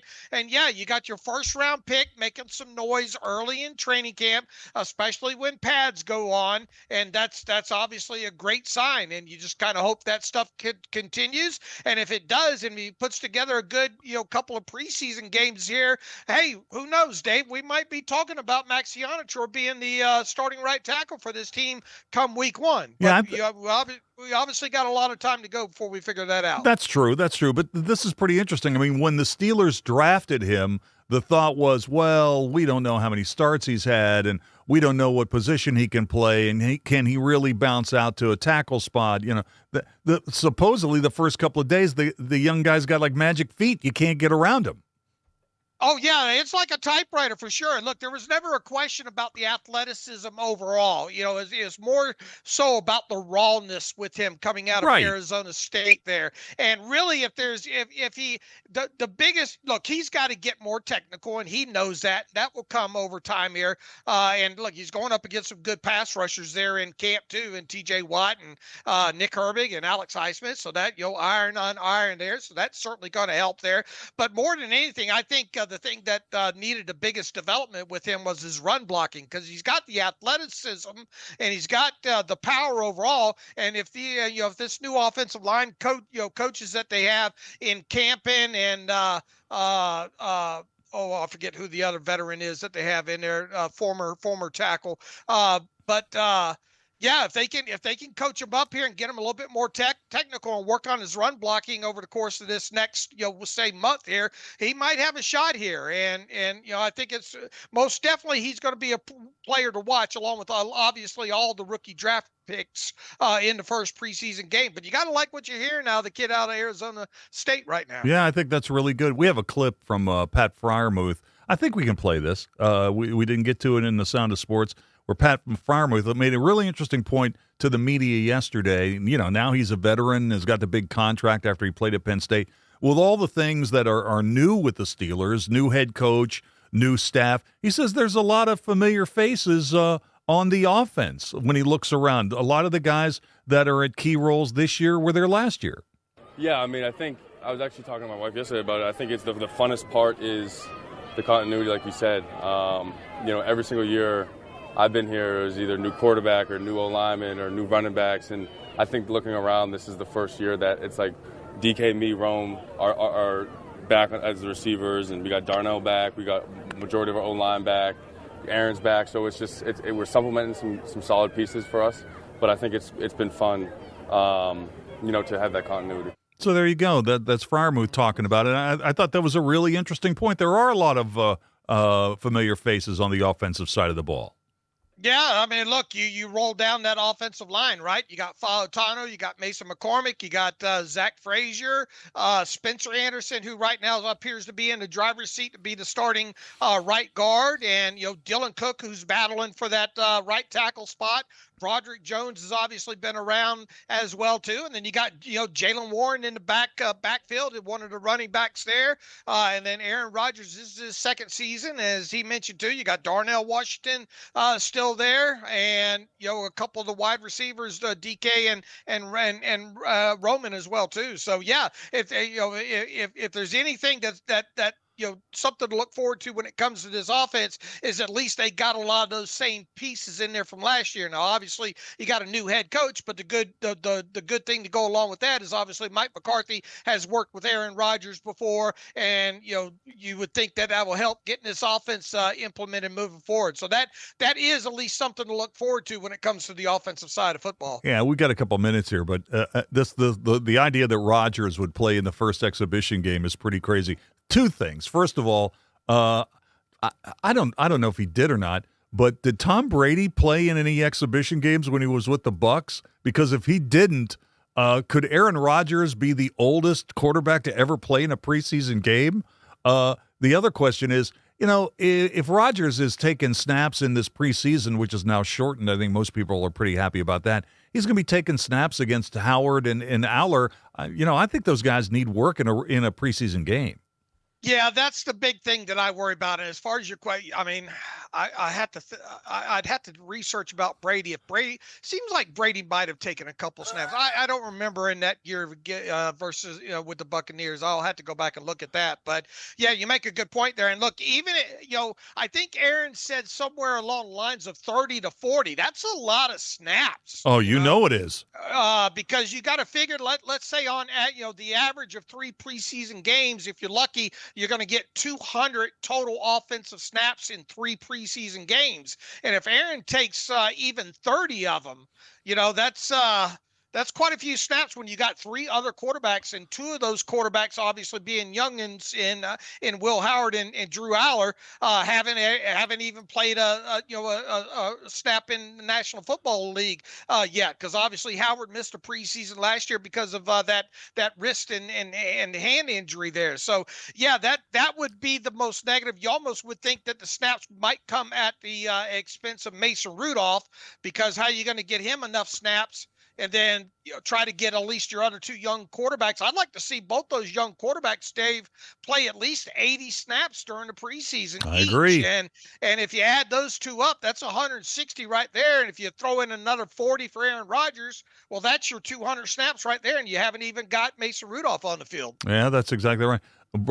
Matt, are you looking in there? We got any preseason stats for Tom Brady? Not Tom Brady. The oldest quarterback to play an NFL preseason game was George Blanda at age 48 in 1975. Oh, there we go. That's good research. A good pull. That is a really George Blanda did everything, right? He kicked and played quarterback back in the day. Played in 4 decades, apparently. Hey, Dave, before I let you go, what do you think the chances are that Joey Porter Jr. signs before the first preseason game? Yeah, I don't know. I think it's still 50-50. I think, the Steelers have an off day tomorrow, so we'll see if they get anything done there. And other than that, he's just kind of keeping in condition on those other fields and all right now. And obviously, he can't do anything because he's technically listed as a PUP player right now. And I would imagine, if they did get something done, they would have to have a couple of they would probably ease them in, not just throw them right in pads and throw them out there and all. But look, I still think they get it done before week 1. It's just whether or not they get it done by the first preseason game. And even at this point now, with 9 days to go until the first preseason game, if they did get him signed, I don't think you would probably see him in that preseason game. I think they probably would angle to try to play him in the second or third one just for a little bit there. But we'll see what Mike McCarthy's stance is on that the closer that we get to the preseason game. And that is assuming that Joey Porter Jr. signs signs his deal. So we're just like everybody else here. We're sitting and waiting. I don't think he's banged up. I don't think it's really a back issue based on tweaking it during the conditioning run at start of camp. I think this is all contract related, and I don't think you're going to see him on the practice field until he does sign that deal. All right, got to leave it there. Hey, think about this, Dave. Next time you and I will be talking, we'll be closer than ever to the first preseason game. That'll be next Tuesday at 4 o'clock. Have a great week. All right, I can't wait to talk to you next week as well. Y'all stay cool up that way, and we'll talk to you soon. Have a blessed week. All right, Dave Bryan from Steeler Depot. A quick break, and we're coming back with the Entertainment Report in a moment. Don't forget about our podcast. Check out your favorite podcast provider or simply go to WVMetroNews.com and click on the podcast link. This is Hotline, presented by Salango Law on MetroNews, the voice of West Virginia. I kid my friend who just texted me, by the way, and said, no blanking cheese. Got away with well, he words. should come out. He comes to the game. No, you don't want him there. Because because not everyone's going to have cheese. I mean, there might be a couple that No, do. what he's going to do, he's going to go up to everybody there and start turning over their carts and saying, this you are illegitimate. This is not accurate. Midday on Metro News Television. Available on mobile, Roku, Fire TV, smart TVs, and online at WVMetroNewsTV.com. You own a boat because you love spending time on the water. Choose the outboard that allows you to make the most of it. Honda Marine's legendary reliability, ease of maintenance, and powerful performance keep you going strong. In 1914, the same year the first commercial flight soared and the Panama Canal opened, Greer Industries was born. Herbert and Agnes Greer began in Morgantown, West Virginia, striking the first pick into the limestone formation that would become the backbone of one of the state's great industrial legacies. From the roads we drive on, the buildings we build, and the communities we serve, Greer Industries has been delivering quality for decades. At Greer Industries, we've been improving lives for more than a century. At Daniel's Men's Store, exceptional style begins with a curated selection and finishes with a flawless fit. When it's time to buy a suit, Daniel's is here to make sure yours is one of a kind. Discover tailored suits you'll only find in-store at Daniel's. Need a truck that's ready for work, weekends, and everything in between? Right now at Dan Cava GMC, get up to $10,000 off select new GMC Sierra 1500, or save up to $4,000 off all new GMC Canyon Elevations, offering bold styles, advanced technology, and everyday practicality. Come explore our all-new GMC Yukons, built for busy families and big adventures. All this and more at Dan Cava GMC in Bridgeport. Shop the world. Leading the efforts to build a stronger West Virginia, the High Technology Foundation has a proven plan to strengthen and diversify our state's economy. The I-79 Technology Park's high-capacity infrastructure continues to attract advanced federal operations that are driving economic growth. This keeps our young, educated residents in the state and brings West Virginians home. The High Technology Foundation, building a stronger West Virginia. Learn more today at WVHTF.org.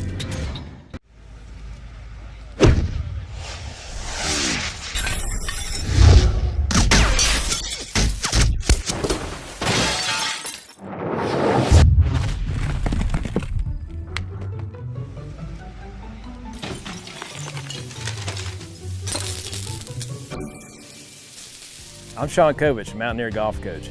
When disaster strikes your home, business, or golf game, call the restoration company the Mountaineers call. Panhandle Cleaning and Restoration. I had a severe heart attack in November of 2024. And then I entered into congestive heart failure. We really had to go towards an LVAD. And not only is he living, he's thriving. Good morning, sir. It's yet another beautiful day to be in pursuit of happiness, is it not? I like the optimism. Let's see if we can take care of that by the end of the show today, shall we? Talk Line on Metro News Television. USO.org today.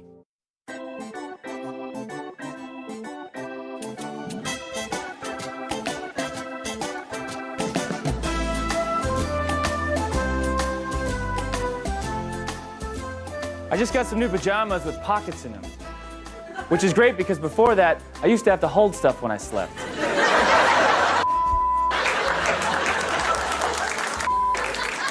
But now I'm like, where's my planner? Oh, there it is. Keep sleeping. All right, thanks. Great. Oh, man. Almost halfway home on this edition of the program. Almost 4:29. Time for Talkin' TV and more. Here are today's entertainment headlines from ABC. ABC Entertainment News. I see her everywhere. We've got our first trailer for Mahershala Ali's next movie, Your Mother, Your Mother, Your Mother. The two-time Academy Award winner plays a religious hitman navigating single fatherhood after the death of his wife. The film hits theaters September 25th. Hi, my name is Peter Parker. Spider-Man Brand New Day is finally hitting IMAX theaters after its opening weekend success. The superhero movie will start playing in IMAX on August 6th, now that the Odyssey's exclusive window is over. A new sitcom from Friends co-creator Marta Kaufman is coming to Prime Video. The new show Dinks follows a couple building their life together without any kids.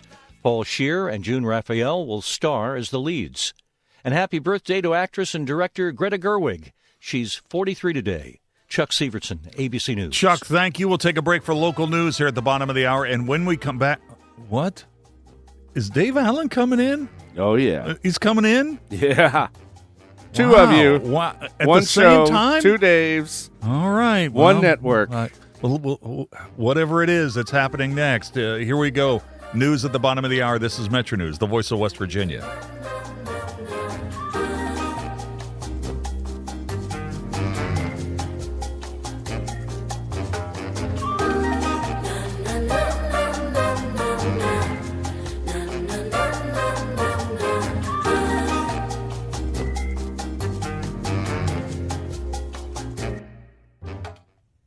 Today's Metro News television forecast is brought to you by Lou Wendell Marine Sales.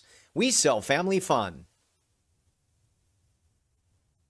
I'm meteorologist Brandon Weathers. We have some warmth and humidity on the horizon, a lot of 70-degree dew points ahead of us, and a pretty active stretch with daily opportunity for thunderstorms that could produce some heavy downpours. Our risk for some excessive rainfall is over southern West Virginia this afternoon into this evening, but a statewide marginal risk here Wednesday, and then we'll keep a statewide risk Thursday, Friday, and Saturday with compounding potential for heavy rain based on what we see play out one day at a time. So we have high pressure that's losing its influence on us as we head through this evening, a system to the south gradually working northward, and far to the west, a system that will be eventually crossing the area as we head through the later part of the week. So some showers and storms trying to build in from the south as we head through this evening and overnight, but gradually seeing that activity wind down, then redeveloping thunderstorms for our Wednesday afternoon and evening. Then once the sun goes down, things start to fall apart. FlyCRW forecast, it starts at home.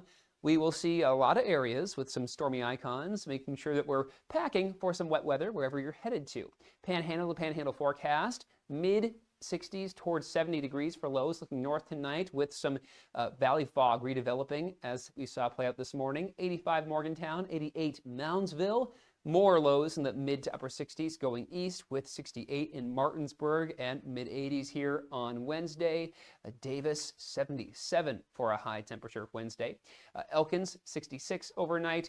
We'll see 74 Snowshoe, mid to upper 80s looking west toward Ripley's 88. Then as we look southward, mid-60s to low 70s with then highs of around 80 for Marlinton and 88 for Charleston. A little on the warm side with daily showers and storms will continue through the weekend. You own a boat because you love spending time on the water. Choose the outboard that allows you to make the most of it. Honda Marine's legendary reliability, ease of maintenance, and powerful performance keep you going strong.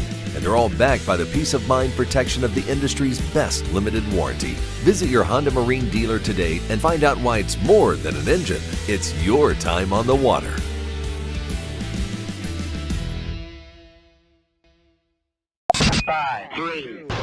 I love the state of West Virginia. I've met some of my best friends.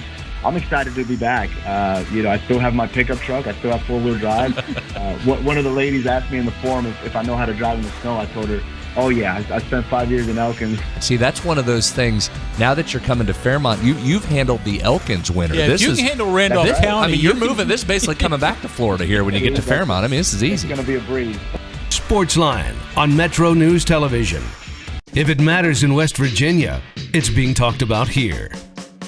Gentlemen, I could not care less if you read this message. All right, moving on to the next one. 304 Talk 304. Well, they said it, not me. Oh, that's terrible. Read the guy's phone. Maybe I will, maybe I won't. Join Dave Wilson and TJ Meadows Monday through Friday for Talk Line. Available on mobile, Roku, Fire TV, smart TVs, and online at WVMetroNewsTV.com.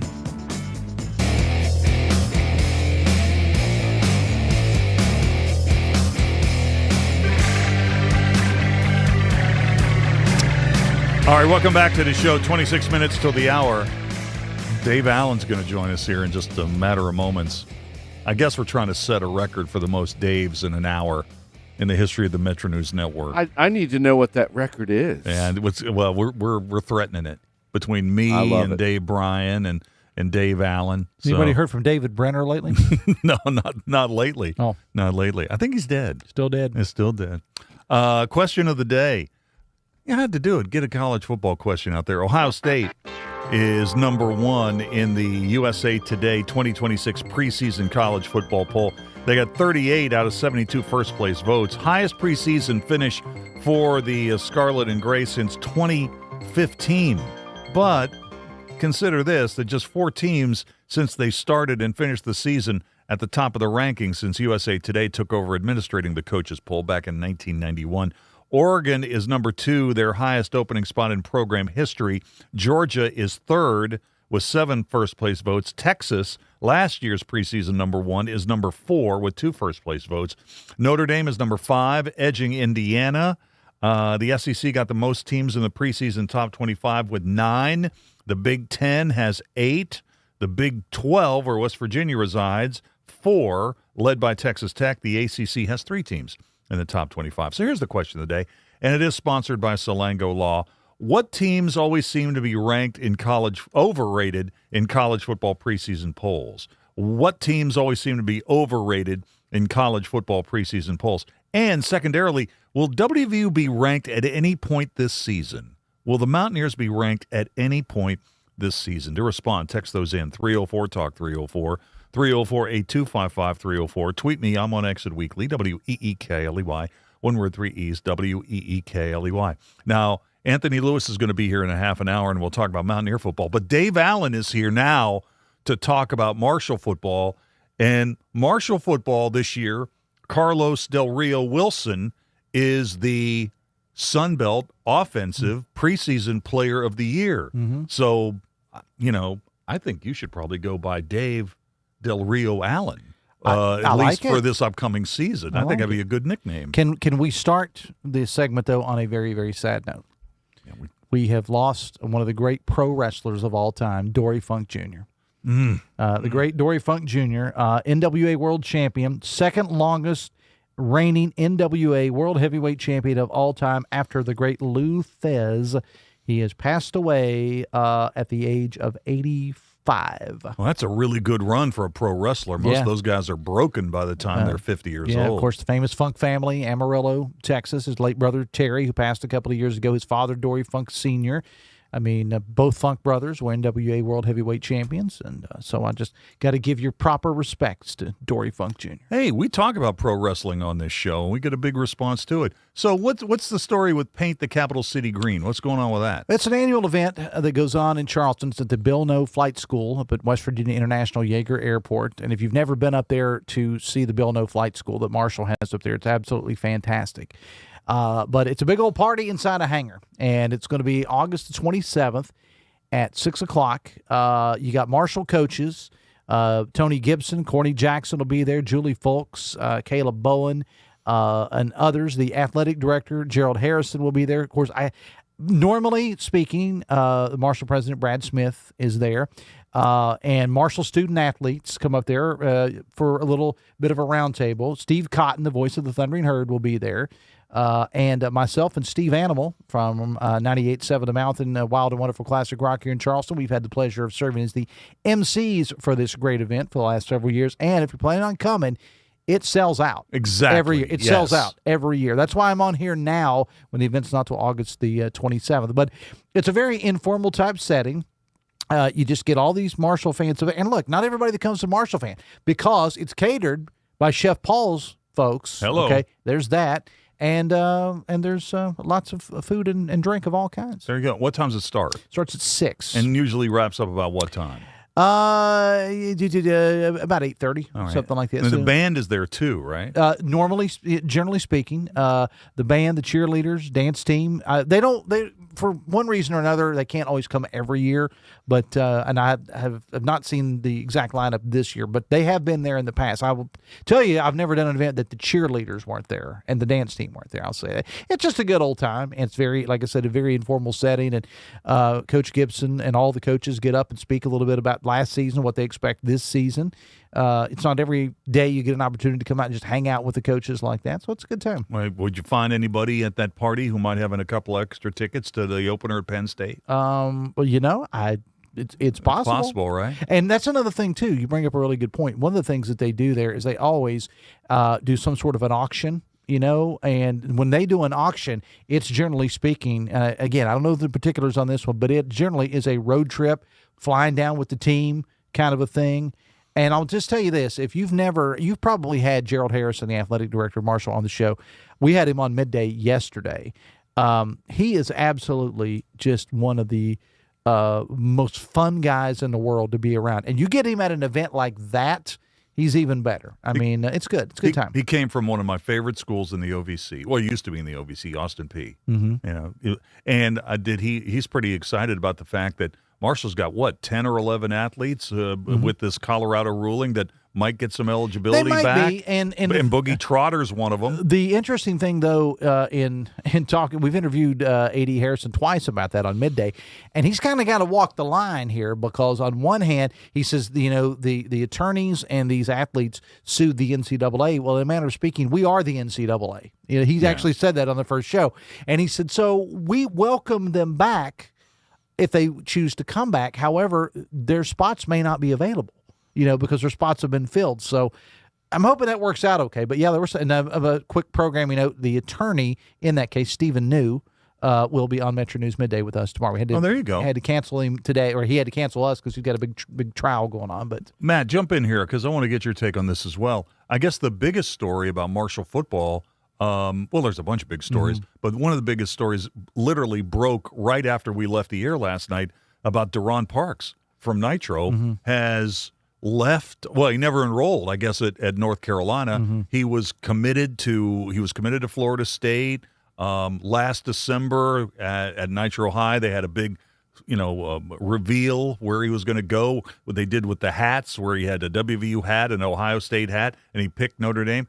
He's playing at Marshall. He's going to Marshall. So young guy had almost 50 scholarships and played 2 years at Hurricane. He was at Cardinal Mooney for a year, and then last year he was pushing people around at Nitro. So now he's at Marshall. This guy could go into radio. He's moved so much. Well, I mean, I'm looking at the list of his official visits. Now he unofficially visited Marshall, and he knew the WVU drill as well. But his official visits were Auburn, Florida State, UK, Ohio State, and Rutgers. And I'm looking down the list of offers. It's a who's who. He was America's guest. Alabama, Florida, Georgia, Indiana, Miami, Oklahoma, Ole Miss, Oregon, Penn State, Tennessee, Texas A&M. He's at Marshall.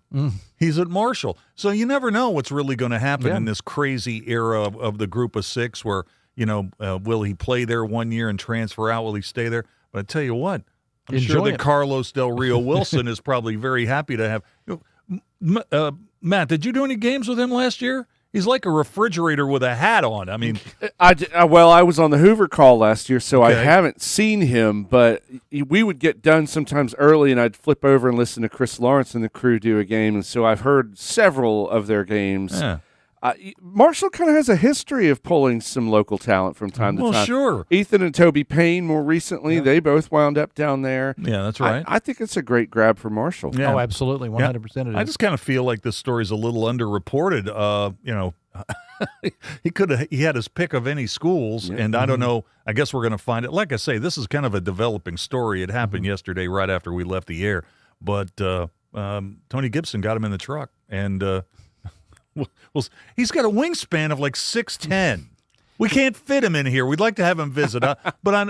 You said Carly had him in here one time? I think so. I need pictures because I can't believe he made it through that door.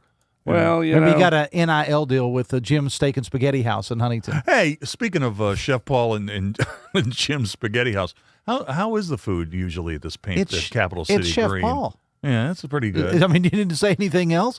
It's a lot of tailgate food. It's not a sit-down, like, dinner-type food. It's a buffet, but lots of meatballs and wings and things you would expect there. He's got that buffalo chicken dip, which is absolutely fantastic, and plenty of great assortment of drinks. And, look, there's people that come out to this. It's an event in Charleston, guys. It's that people that aren't necessarily even big followers of Marshall come out to just because it's a good party. I mean, the mayor will be there to welcome everybody. Do they have the green and white plane for the pilot school out there? Did they do that? Yeah. What years were you at Marshall? 90 to 92. Oh, man, you were in there in some good times, right? I was there when the Joan opened. I was there. Michael Payton, God rest his soul, was a quarterback, and Matt Downing and some of those guys. Oh, man, that 91 season, where Marshall went all the way to the national championship game and lost in Statesboro to Youngstown State. But if you were in 90, you were a freshman. So I wasn't a freshman. I transferred to Marshall. Oh, you transferred to Marshall. Yeah. But if you were there in 90, that means you were there for the last year at Fairfield, right? Yeah. Did you ever go to a game at Fairfield? Yep. Yeah, of course. I didn't go to the last game, though, but because I used to volunteer to work on Saturdays because I worked at a heating and cooling place. And no, Murphy, I didn't get dirty. I worked in the office. I was going to say, I knew better than that. I worked in the office. I always volunteered to work Saturdays because I like money better than anything else. Hey, if you were there in 91, did you go to the very first game at the stadium against New Hampshire? Were you at that game? No, I was working radio. Matt, what years were you at Marshall? I was unfortunately there in the shift to Conference USA. I was there from 02 to 07. I did go back for my master's, though, in 2012.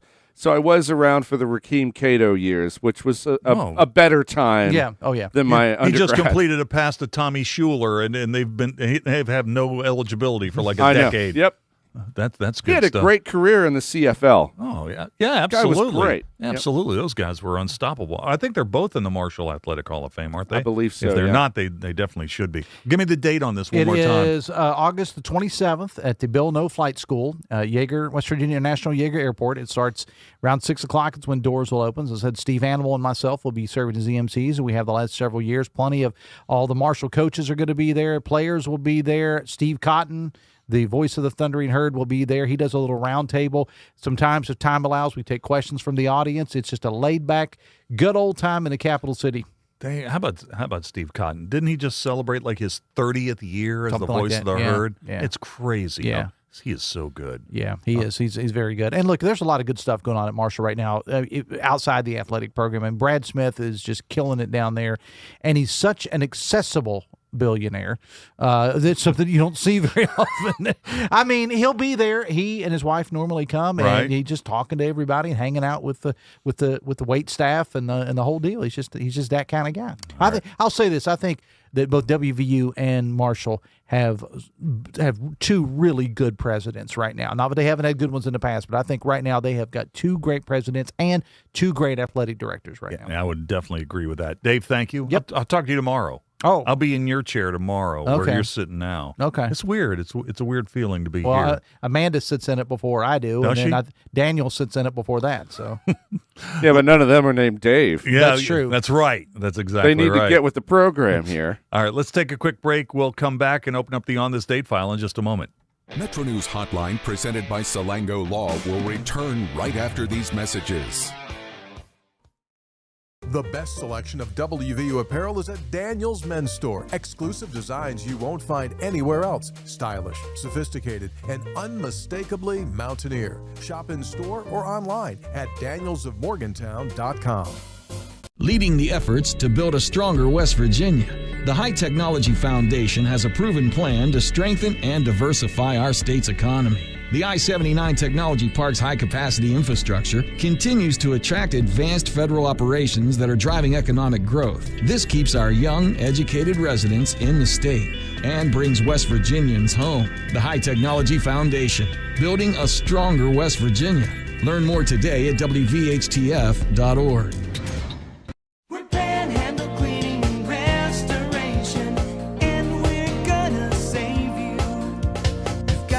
Down to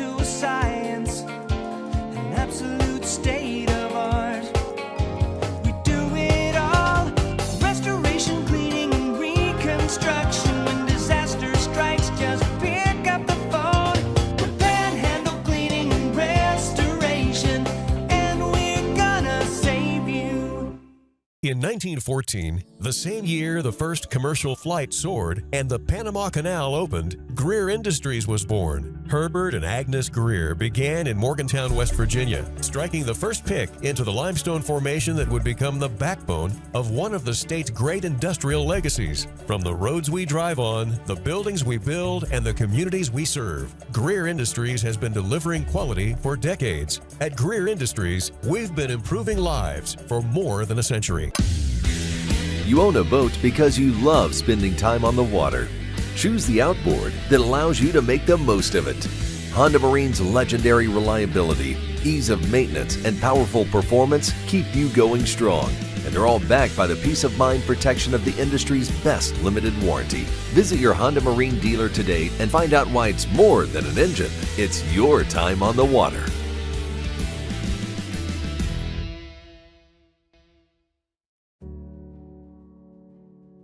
Of course, the LVA was brought into my life because I had a severe heart attack in November of 2024. And then I entered into congestive heart failure. Where he was in the course, we really had to go towards an LVAD. At that point, I was committed. At that point, I wanted to get better, and I wanted to see what this machine was going to do for me. With this therapy, he's thriving, doing well.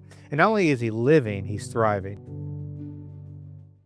For over 20 years, Dan Cava Toyota World has been more than a dealership. We're family-owned, community-focused, and committed to taking care of our customers long after the sale. Our commitment doesn't stop when you drive off the lot. With factory-trained technicians and a service team you can trust, we're here to keep your vehicle running at its best for years to come. So when it's time to get your next vehicle, choose the dealership that's been serving the community for generations. Visit Dan Cava Toyota World in Fairmont. Shop the world. 3 guys before the game. I love gear from events. Okay. When my daughter was little and participating in karate, I mean, we'd go up to Weir and be at an event. I'm like, right, have a t-shirt we got. Available on Metro News Television.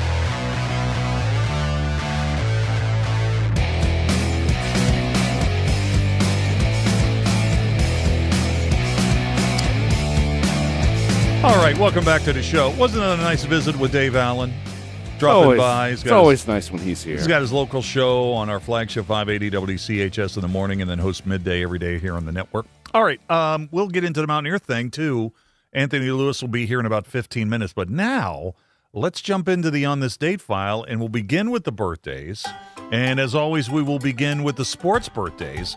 And we got some sports birthdays today, folks. We got some sports birthdays today on August the 4th. How about Jerry Cooney? Jerry Cooney's been a guest on this show. Fine boxer. He was on the U.S. Olympic boxing team in 1980. He's 70 years old today. Talking about WVU, Knute Curtis. Outstanding linebacker for the Mountaineers, played for the Bengals, 52 years old today. Kurt Busch, retired NASCAR driver, 48 years old.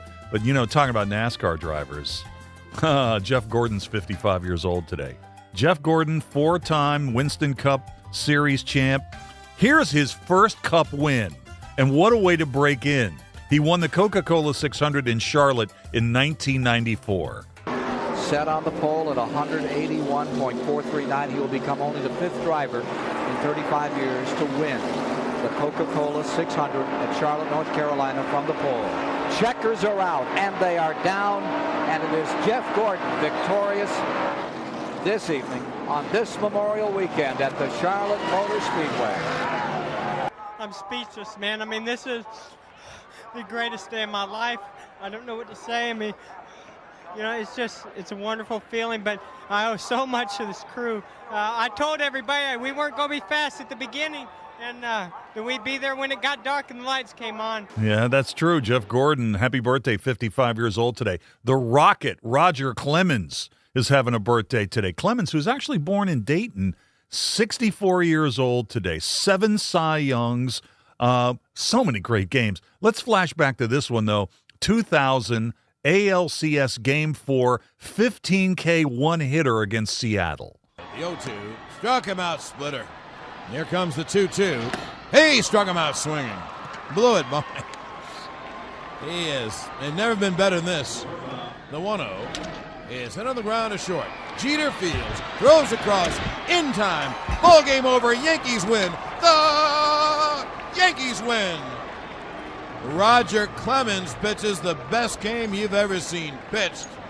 1 hit, 2 walks, and 15 strikeouts. Happy birthday, Roger Clemens, 64 years old today. And from the NFL, the Diesel, John Riggins of the Redskins, having a birthday today. He's 77 years old. And you know what we're going to play?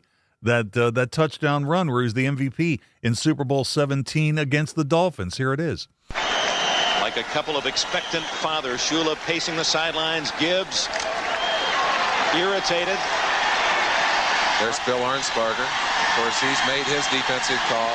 Let's see who'll win this battle of strategy. Riggins. He's going to go all the way unless Blackwood can catch him, and he can't. Riggins was the MVP of Super Bowl 17 for the Redskins against the Dolphins, scored that touchdown run on 4th down, ran for 166 yards in that game, 77 years old today. Entertainment celebrities having birthdays today. How about Billy Bob Thornton? He's 71 today. One more baseball clip. 1985, Seaver, pitching for the White Sox, gets his 300th win against the Yankees. As Don Baylor will step in to pinch hit for Bobby Meacham. A single by Pascal. Randolph was robbed by Bain for the second out. And then a walk to Pagliarulo, and there is former President Richard Nixon on his feet in the Yankee owner's box. Seaver's ready to work now to Don Baylor, and it's a high fly ball. It should be playable. Nichols is moving over. Nichols is there. The ball game is over. Seaver has won 300. He has become the 17th man in the history of baseball to win 300 games. I was on this date in 1985, and our musical birthday to the break today is Tiffany Evans. She's 34 today. The 5 things to know at 5 o'clock in sports are coming up next. This is Hotline, presented by Salango Law on MetroNews, the voice of West Virginia.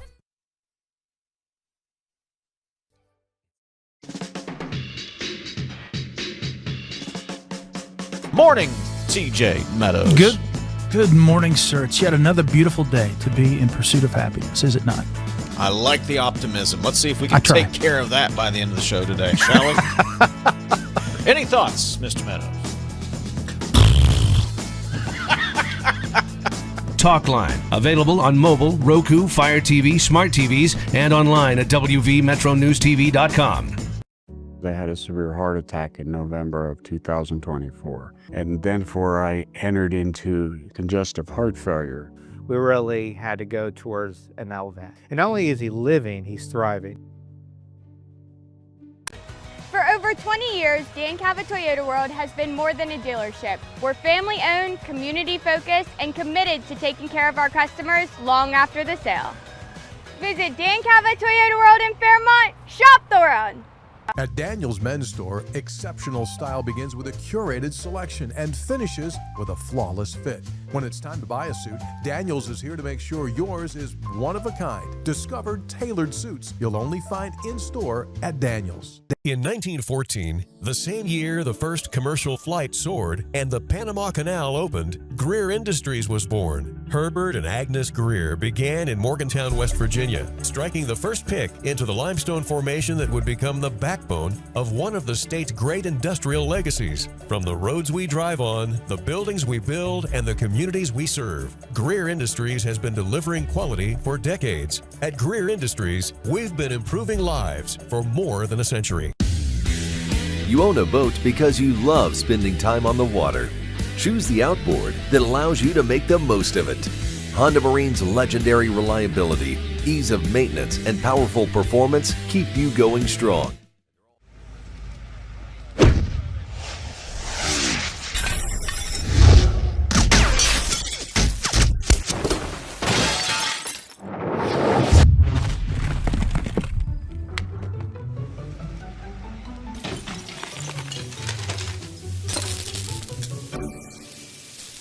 I'm Sean Kovich, Mountaineer Golf Coach.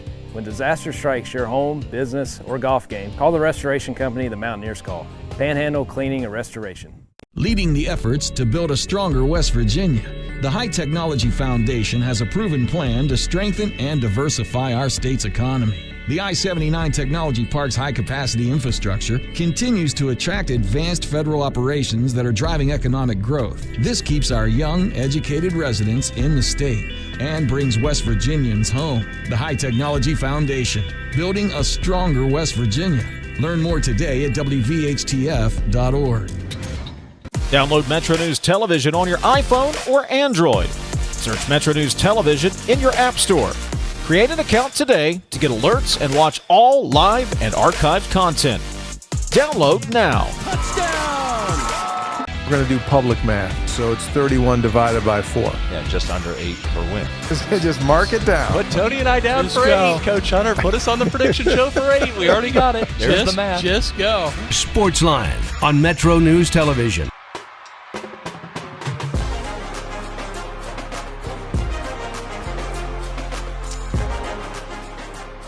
Sports headlines at 5 o'clock. College football, USA Today preseason coaches poll. Ohio State #1. Baseball, Pirates at the Brewers tonight. Reds back home hosting the A's, and the Dirty Birds will be at Lexington. Also, the Ravens and wide receiver Zay Flowers agree on a 4-year, $140 million contract extension. This is Metro News, the voice of West Virginia.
Today's Metro News television forecast is brought to you by Lou Wendell Marine Sales. We sell family fun. I'm meteorologist Brandon Weathers. We have some warmth and humidity on the horizon, a lot of 70-degree dew points ahead of us, and a pretty active stretch with daily opportunity for thunderstorms that could produce some heavy downpours. Our risk for some excessive rainfall is over southern West Virginia this afternoon into this evening, but a statewide marginal risk here Wednesday, and then we'll keep a statewide risk Thursday, Friday, and Saturday, with compounding potential for heavy rain based on what we see play out one day at a time. So we have high pressure that's losing its influence on us as we head through this evening, a system to the south gradually working northward, and far to the west, a system that will be eventually crossing the area as we head through the later part of the week. So some showers and storms trying to build in from the south as we head through this evening and overnight, but gradually seeing that activity wind down, then redeveloping thunderstorms for our Wednesday afternoon and evening. Then once the sun goes down, things start to fall apart. Flies Hair W forecast, it starts at home. We will see a lot of areas with some stormy icons, making sure that we're packing for some wet weather wherever you're headed to. Panhandle to Panhandle forecast, mid-60s towards 70 degrees for lows, looking north tonight with some valley fog redeveloping as we saw play out this morning. 85 Morgantown, 88 Moundsville. More lows in the mid to upper 60s going east with 68 in Martinsburg and mid-80s here on Wednesday. Davis, 77 for a high temperature Wednesday. Elkins, 66 overnight. We'll see 74 Snowshoe, mid to upper 80s looking west toward Ripley's 88. Then as we look southward, mid-60s to low 70s with then highs of around 80 for Marlinton and 88 for Charleston. A little on the warm side with daily showers and storms will continue through the weekend. You own a boat because you love spending time on the water. Choose the outboard that allows you to make the most of it. Honda Marine's legendary reliability, ease of maintenance, and powerful performance keep you going strong. And they're all backed by the peace of mind protection of the industry's best limited warranty. Visit your Honda Marine dealer today and find out why it's more than an engine. It's your time on the water.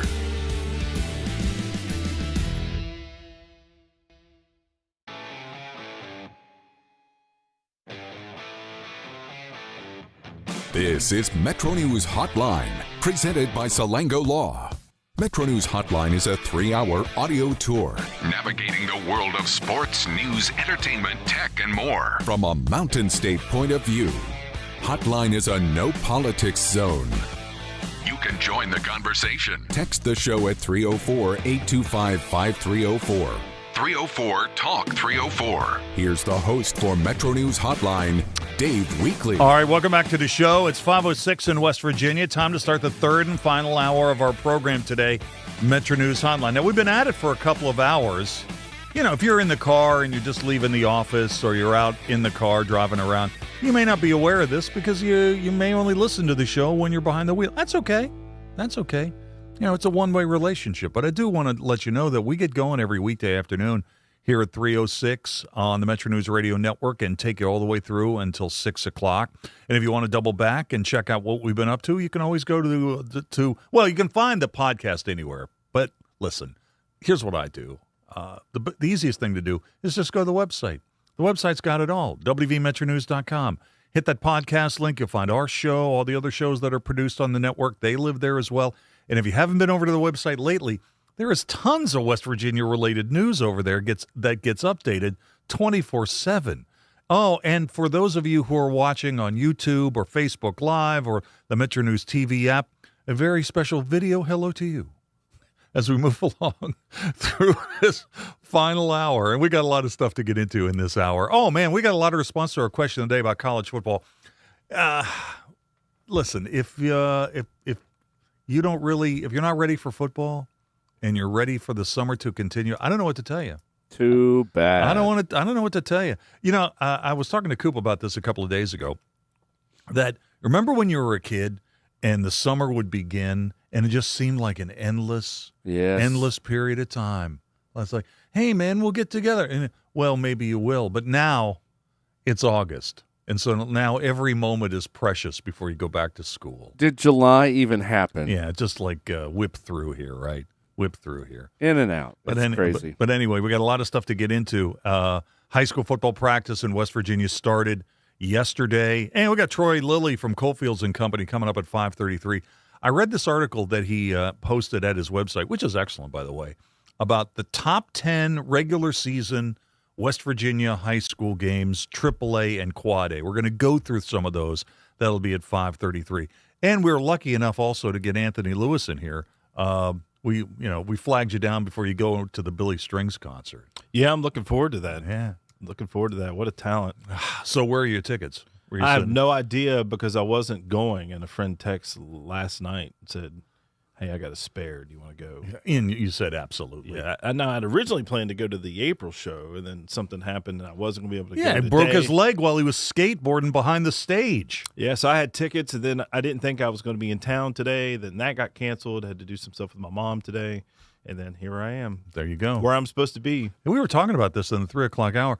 How about that unbelievable situation at the Empty Glass the other night where they had the post-Mountain Stage show, and he just showed up. Yeah. And our boy John Ingram was over there, and Kathy Mattea, and they had quite the night. The Glass, of course, is like our little version of CBGB's without the punks. You know what I mean? I said to Matt, can you get 100 people in there?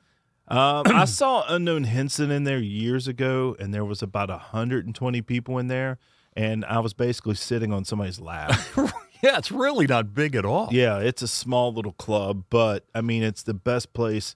I worked on Mountain Stage probably 20-some years ago when a producer came in and did some TV work and worked as the assistant director there, and it was the after party was the place to go because a lot of the times the artists, I mean, I think Derek Trucks went over one night when I was there. And Peter Buck from REM's been there a couple of times. Yeah, they pop in, and like Kathy Mattea, so Kathy came over, which I think she comes on a regular basis, but I mean, on a decent amount of times, but like to have Kathy in there on a night and you're there, and then Billy Strings walks in. They said that he just came in, sat at the bar, grabbed a beer. I saw a picture of him just sitting there on the bar, like minding his own business. Yeah. Now, didn't you say that Kathy Mattea, she's confirmed for the show on Thursday? Uh-huh. All right, so she'll be here on Thursday. Let's do the question of the day because we are talking about football. So Ohio State is number 1 in the just released, hot off the presses, USA Today college football preseason poll. So they got the Buckeyes got 38 out of 72 first-place votes. There are a whole bunch of teams that got votes in this thing. And you're thinking, well, might as well start sizing the rings. Well, not so fast, because when you go all the way back to when USA Today took over the coaches poll in 1991, 35 years ago, there are only 4 instances of teams that began the season as number 1 that ended the season as national champs. So we still need to play the season. So the question of the day is this, and it's sponsored by Salango Law. What teams always seem to be overrated in college football preseason polls? And secondarily, will West Virginia be ranked at any point this season? What teams always seem to be overrated in college football preseason polls? And will West Virginia, the Mountaineers, be ranked at any point this season? To respond, text those in 304-TALK, 304-825-5304. Tweet me. I'm on X at Weekly, WEEKLEY. I mentioned this in the 3 o'clock hour, and if you missed it, WVU football hasn't been ranked at any point in any season going back to 2018 in the AP poll. But they were in the final coaches poll a couple of seasons ago under Neil Brown. So will West Virginia be ranked at any point this season, and what teams always seem to be overrated? I haven't really talked about this today, Anthony, about the Antero Resources thing. So Antero is going to have a patch on Mountaineer uniforms. We don't know the details of how much money West Virginia will make with this deal, but we do know it's a 5-year agreement. And the biggest names in the sport, Notre Dame, Ohio State, they're making major money on these things. Notre Dame, they've got SoFi for their patches, and the estimated value of that 6-year deal covers all varsity sports, plus a $1.4 million annual financial literacy fund. The estimated value of the deal is about $20 million. Ohio State's deal is with J.P. Morgan Chase. And it was funny when the Big Ten had their media day in Chicago, the one day they announced the Ohio State deal as the biggest ever. Buckeyes are going to make $17 million, right? Then Notre Dame announced like 2 hours later. Hold my beer. Yeah, it was one of those moments. But the other teams in the Power Four, and I think West Virginia could probably be in this group with the Illinois and the Michigan States. I think so. Those types of teams where, they're making, what is the number here?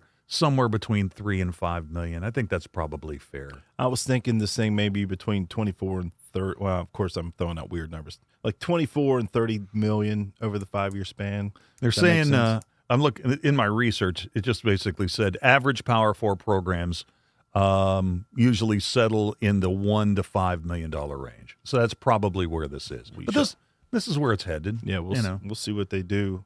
So you got the monster patch, and now you got the Antero patch. Yeah, I was just disappointed that Geno's and Tudors didn't really get in there.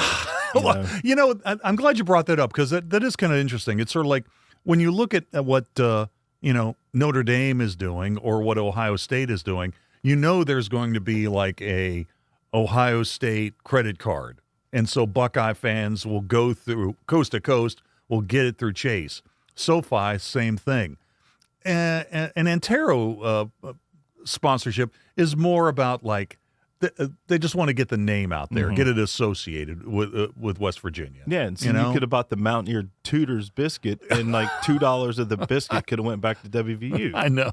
I mean, or like But listen, at this point, and getting back to your question of the day about West Virginia not being in the poll since 2018. 2018 since Greer left. Yeah. So I mean, there in you go. In the AP poll. In the AP poll. So there you go. There's the reason why you're not getting $3, $6, $8 million, $10 million a year. And the question is, will they return this year at any point? And I listened to it on the way here, and I started thinking to myself, "Ooh, man, will they? What will it take?" I started, what will it take? They have to go down to Charlotte, beat Virginia, but then from that point, there's nothing really for them to accomplish that puts them there until later in the season when they go on the road to Utah. They got to play Texas Tech. Now, if they can start, they have an opportunity late in the season. I think it's a little light in the meat. Now, if they're rolling people and they're looking like a top 25 team, they're beating teams 42-7. But if they're just 28-26, beating mid teams, probably not. Okay, here's the way I see it. I'm with you. I mean, they're going to have to dominate the early games, okay? But if they go to Charlotte and take out Virginia, by the way, is not in the coaches poll, okay? They had a great season last year. They're just outside the top 25. West Virginia got no votes. This is just a coaches poll, right? This is not the writers poll. So you're basically starting from scratch, okay? But if you you win 3 games and then you go to this UVA game and you win it convincingly, I think that's all you need to maybe to get serious consideration for the back of the top 25. Yeah, start getting some votes. Yeah. Then if you can handle some teams mightily over the next few weeks, then you pop in week 4, 5, 6. Yeah, I think they you can get make there. an appearance.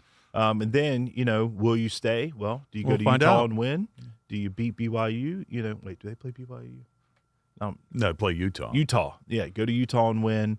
But that's at the end of the season. Yeah, so you're to stay, you got to pick off some teams at the end of the season. And I look at the schedule, I'm like, there's nobody on the schedule that they cannot beat. I mean, this is probably the Texas lightest. Tech. Where will their quarterback play be? Oh, that's true. But it's a road game, too. Yeah, that's true. I mean, it's a road game, too. But, Rich has pulled off. They told us we couldn't go to Tech in 2002 and beat them. Yeah. And we did. Yeah, it's so funny. I mean, there's so many new players. It's really difficult. That's the funny thing about the poll, this coaches poll. I mean, it's just the brand names, man. It's just the teams that you expect to be in the top 10. They're essentially there. I was kind of surprised to see Indiana 6th. I thought they would get a little bit more love after they just, railroaded right through everybody last year. They don't believe in Yeah, but Texas, the Texases and the Notre Dames and those teams, it's the same handful of teams at the top every year to start. That's standard issue, it's standard issue voting, it's standard issue. It's nonsense. But, for some reason, stock on Arch is going up, and he's not really done anything in my opinion. I mean, he did play pretty well the last half of last year. As soon as they put the kid on campus, they were trying to ship the Heisman down to Austin. His Heisman campaign is going to it's going to be made or broken when they host Ohio State. Yeah. Okay. If they get them in Austin and he shows out, it's going to be pretty difficult to take it away from him, right? Although if you take a look at that Texas schedule, man, it's rugged. It's really tough. Texas has a tough schedule this year. I was looking at Ohio State's schedule. I don't know what their thought process was with that schedule, but it's tough. I mean, I guess the name of the game is TV money, and But the funny thing is, there's just so many teams in these massive conferences that you miss teams. That's I think you and I may have talked about this before. I don't really care that it's Matt Campbell's first year. I really think that Penn State looks like they're going to be a team that's going to win 10 or more games. Well, Rocco's out there. Yeah, I mean, and people were discounting how good he can be. And I think I've been watching him. Obviously, that's Anthony Beck's son. Right. I've been watching him since high school, and he has just continued to, prove the people that discount him and put him down wrong. I mean, he's been a solid. They said he couldn't do it in high school, and he was a top player. He couldn't do anything at Indiana State or Iowa State. He played well at Iowa State, and I think he's going to go to Penn State with better talent around him, and I think he's going to have a really good season. I do too. But if you take a look at Penn State's schedule, they miss a lot of the toughest teams in the Big Ten because you get so many teams in the conference. Let's take a quick break. We'll come back. We'll play in or out. Stay tuned. You can call us at 800-765-8255. Text us at 304-825-5304. Or tweet at WEEKLEY. This is Hotline, presented by Salango Law on MetroNews, the voice of West Virginia. Of course, the LVA was brought into my life because I had a severe heart attack in November of 2024. And then I entered into congestive heart failure. Where he was in the course, we really had to go towards an LVAD. At that point, I was committed. At that point, I wanted to get better, and I wanted to see what this machine was going to do for me. With this therapy, he's thriving, doing well. And not only is he living, he's thriving. In 1914, the same year the first commercial flight soared and the Panama Canal opened, Greer Industries was born. Herbert and Agnes Greer began in Morgantown, West Virginia, striking the first pick into the limestone formation that would become the backbone of one of the state's great industrial legacies. From the roads we drive on, the buildings we build, and the communities we serve, Greer Industries has been delivering quality for decades. At Greer Industries, we've been improving lives for more than a century. The best selection of WVU apparel is at Daniel's Men's Store. Exclusive designs you won't find anywhere else. Stylish, sophisticated, and unmistakably Mountaineer. Shop in store or online at danielsofmorgantown.com. Leading the efforts to build a stronger West Virginia, the High Technology Foundation has a proven plan to strengthen and diversify our state's economy. The I-79 Technology Park's high-capacity infrastructure continues to attract advanced federal operations that are driving economic growth. This keeps our young, educated residents in the state and brings West Virginians home. The High Technology Foundation, building a stronger West Virginia. Learn more today at WVHTF.org.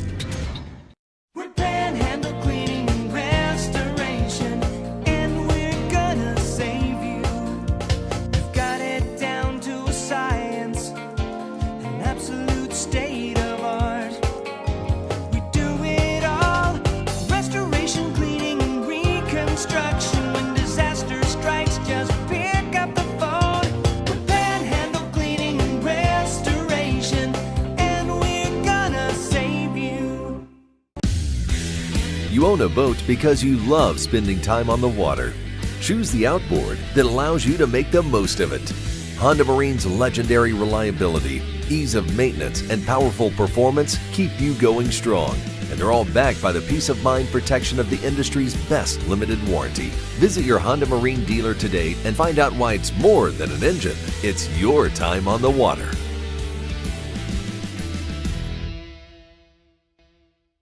Need a truck that's ready Ready for work, weekends, and everything in between? Right now at Dan Cava GMC, get up to $10,000 off select new GMC Sierra 1500, or save up to $4,000 off all new GMC Canyon Elevations, offering bold styles, advanced technology, and everyday practicality. Come explore our all-new GMC Yukons, built for busy families and big adventures. All this and more at Dan Cava GMC in Bridgeport. Shop the world. I kid my friend who just texted me, by the way, and said, no blanking cheese. You don't want him there because not everyone's going to have cheese. He's going to go up to everybody there and start turning over their carts. You are illegitimate. Midday on Metro News Television.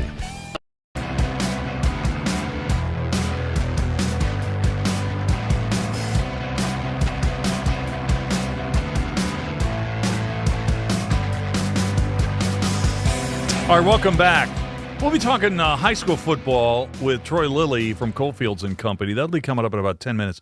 We're going to go through his list for the top 10 regular season Quad A and AAA games in West Virginia this season, so stay tuned for that. But now we got a three-man weave edition of In or Out. Let's do it. Every day at this time, we focus on the stuff you talk about at the office. We call it In or Out. The setup is simple. 3 categories: food or beverage, gut reaction. Finally, this one's about a celebrity, the topics of which change daily. Let's get started with food or beverage. Matt subbing in for Coop today. Matt, are you ready to go? I am ready. All right. Wendy's is reintroducing the popular pretzel bacon pub cheeseburger nationwide. The decision follows customer votes in the Bring It Back bracket earlier this year. So, Wendy's pretzel bacon pub cheeseburger, in or out? So I loved these when they came out with them previously. They apparently were popular because they ran out of the buns often, which was the downside. But delicious. Wendy's is okay. I'll be in. Gonna be in. All right. Anthony, what are your thoughts on this? Wendy's bringing back the pretzel bacon pub cheeseburger nationwide after customers brought it through successfully, the Bring It Back bracket earlier this year. I'll be in on this. I like when chains and franchises listen to the customer, which they need to do more of, or they would stay in business, probably most of them more often. I'm looking at Randy Moss and his little chicken dipper place down there. Right. So, yeah, I'll be in on this. All right. It has cheese on it.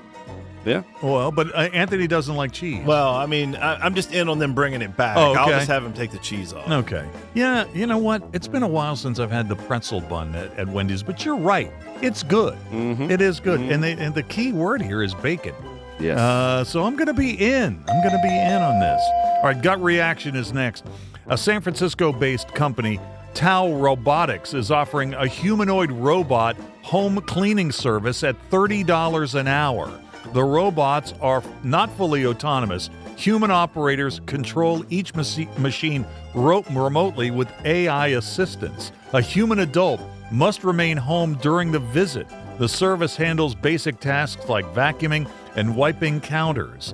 A humanoid robot to come clean your pad for $30 an hour.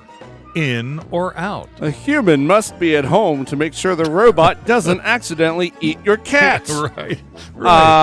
Look, clean your own house or pay a human to come to your house and clean it. I'm way out on this. Way out on this. Way out. There's another competitor in this space. Gatsby. It offers a similar service for a flat fee of $150 per clean.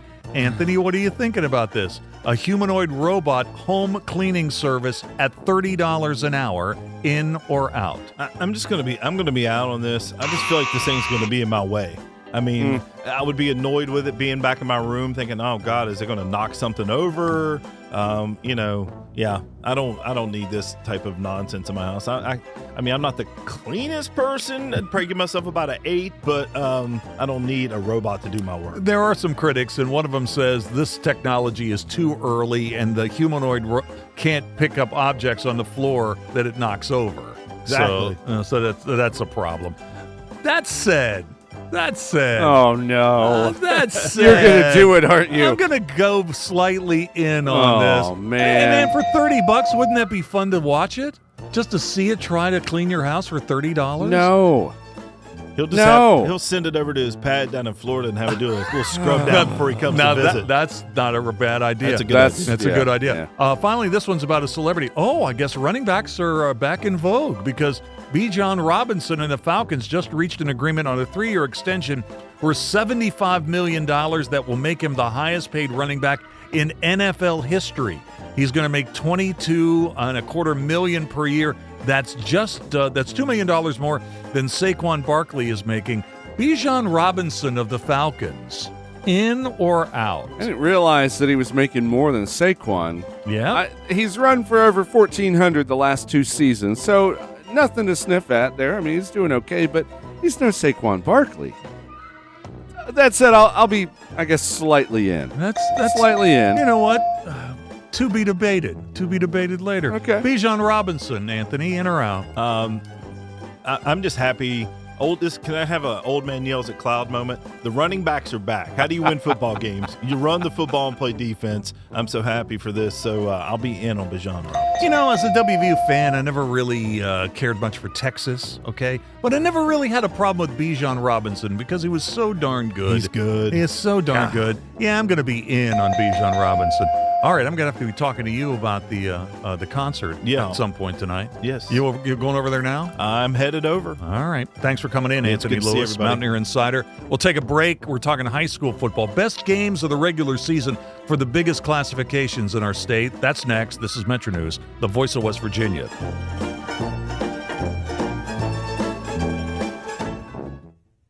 Today's Metro News television forecast is brought to you by Lou Wendell Marine Sales. We sell family fun. I'm meteorologist Brandon Weathers. We have some warmth and humidity on the horizon, a lot of 70-degree dew points ahead of us, and a pretty active stretch with daily opportunity for thunderstorms that could produce some heavy downpours. Our risk for some excessive rainfall is over southern West Virginia this afternoon into this evening, but a statewide marginal risk here Wednesday, and then we'll keep a statewide risk Thursday, Friday, and Saturday with compounding potential for heavy rain based on what we see play out one day at a time. So we have high pressure that's losing its influence on us as we head through this evening, a system to the south gradually working northward, and far to the west, a system that will be eventually crossing the area as we head through the later part of the week. So some showers and storms trying to build in from the south as we head through this evening and overnight, but gradually seeing that activity wind down, then redeveloping thunderstorms for our Wednesday afternoon and evening. Then once the sun goes down, things start to fall apart. Flies here W forecast. It starts at home. We will see a lot of areas with some stormy icons, making sure that we're packing for some wet weather wherever you're headed to. Panhandle to panhandle forecast, mid-60s towards 70 degrees for lows, looking north tonight with some valley fog redeveloping as we saw play out this morning. 85 Morgantown, 88 Moundsville. More lows in the mid to upper 60s going east with 68 in Martinsburg and mid-80s here on Wednesday. Davis, 77 for a high temperature Wednesday. Elkins, 66 overnight. We'll see 74 Snowshoe, mid to upper 80s looking west toward Ripley's 88. Then as we look southward, mid-60s to low 70s with then highs of around 80 for Marlinton and 88 for Charleston. A little on the warm side with daily showers and storms will continue through the weekend. You own a boat because you love spending time on the water. Choose the outboard that allows you to make the most of it. Honda Marine's legendary reliability, ease of maintenance, and powerful performance keep you going strong. And they're all backed by the peace of mind protection of the industry's best limited warranty. Visit your Honda Marine dealer today and find out why it's more than an engine. It's your time on the water.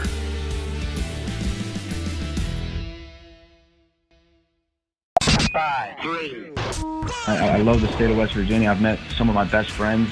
I'm excited to be back. I still have my pickup truck. I still have four-wheel drive. One of the ladies asked me in the forum if I know how to drive in the snow. I told her, oh yeah, I spent 5 years in Elkins. See, that's one of those things. Now that you're coming to Fairmont, you've handled the Elkins winter. Yeah, you can handle Randolph County. I mean, you're moving. This is basically coming back to Florida here when you get to Fairmont. I mean, this is easy. It's going to be a breeze. Sportsline on Metro News Television. If it matters in West Virginia, it's being talked about here. Gentlemen, I could not care less if you read this message. All right, moving on to the next one. 304 Talk 304. Well, they said it, not me. Oh, that's terrible. Read the guy's phone. Maybe I will, maybe I won't. Join Dave Wilson and TJ Meadows Monday through Friday for Talk Line. Available on mobile, Roku, Fire TV, smart TVs, and online at WVMetroNewsTV.com. Org.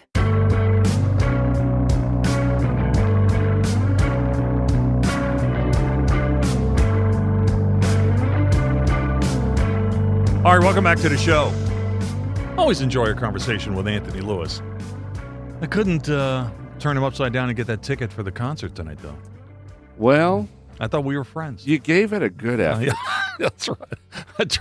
I tried my best. E for effort, Dave. E for effort. High school football in West Virginia. Ready or not, here we go. High school football practice began around the Mountain State yesterday. So it's time to start looking at some of these games. And Troy Lilly from Coalfields and Company, who put up a really, really interesting article a couple of days ago about his top 10 best games in Quad A and AAA in the regular season. So we're going to get into that in just a couple of minutes. I'm really interested to see what he has to say about that. Let me roll out our question of the day one more time, because we got a bunch of responses to this, and I want to make sure you folks get a chance to respond to it if you care to. So the USA Today College Football preseason poll came out earlier today. It's the first major preseason poll. I mean, there are other polls, but this is really the first major one, and the AP preseason poll will be out soon. I'm told Matt in the 3 o'clock hour that today is probably the most relevant day for the USA Today coaches poll, because after this, most people, fair or not, tend to lean towards the Associated Press poll, and then both of those polls kind of get devalued once you get into the college football playoff rankings. In any case, Ohio State tops the USA Today College Football preseason poll. But know this, that just 4 teams have started and finished number 1 since 1991. So here's the hotline question of the day, and it is sponsored by Salango Law. What teams always seem to be overrated in college football preseason polls? And secondarily, will WVU be ranked at any point this season? Question of the day, what teams always seem to be overrated in college football preseason polls, and will the Mountaineers be ranked at any point this season? We've had a lot of really good takes on this. You can jump in there, too. The text line, 304-TALK-304, 304-8255-304. I'm on Exit Weekly, WEEKLEY. We'll get into more of your responses after our next commercial break. But let me bring to the stage Troy Lilly from Coalfields and Company to talk about the upcoming West Virginia high school football season. How you doing, Troy? Thanks for coming back. Yeah, absolutely. Appreciate you having me. Doing great. Looking forward to football season starting. Hey, so what else have you been up to on your website before we get into this list of your thoughts on the top 10 Quad A and AAA games of the year? What else have you been up to? When we revisited all the position groups and fought up all the recruiting going on, there's been a ton of offers and opportunities extended to high school athletes in West Virginia. So got some really talented players in the class of 27 and 28.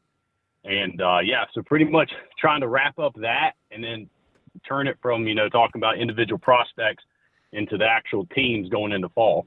All right. So before we get into this list, have you gotten much feedback from people who have gone to your website, or maybe coaches or players?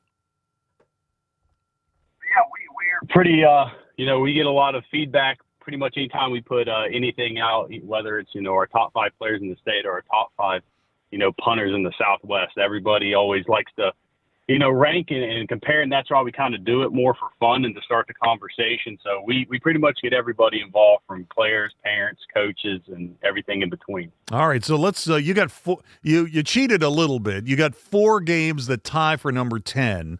Hoover at Huntington on November the 6th, Wheeling Park at University on September 18th, September 4th, South Charleston at Chapmanville, and we got a game that's actually right here in August. It's going to be August 28th, GW at Spring Valley. I guess I want to start with Hoover at Huntington. Hoover looks like they're going to have another outstanding team, and Huntington was the top pick in the Mountain State Athletic Conference coaches preseason poll last week. That does look like a pretty good game. Yeah, I think it'll be a great game, and I think it's always really intriguing to see these cross-class games that you typically haven't seen in the past. I'd have to double check. It might be the first time they've played ever, if not in decades. So that's pretty cool to see these first-time matchups. And I think that's a big benefit to the change of the strength and schedule system, that you'll have these teams willing to take on these big challenges because they won't be wholly penalized, if they lose by 3 points or something like that. So that'll be a very talent-heavy, exciting game to watch. And I'm surprised. I'm pleasantly surprised because I live over there. But you got South Charleston at Chapmanville in this group at number 10 as well.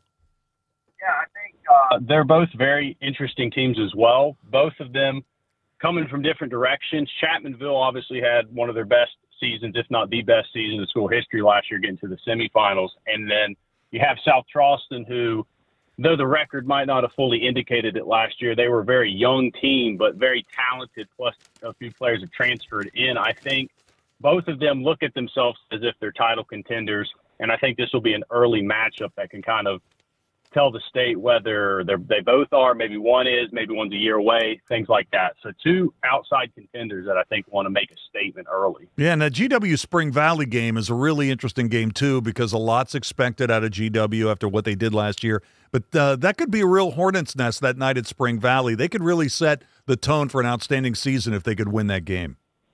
Yeah, absolutely. It's also going to be a really hard-nosed, one of those games that might be done in an hour and a half, because they both have a huge, great offensive lines, great running games, and both of them play really tough schedules.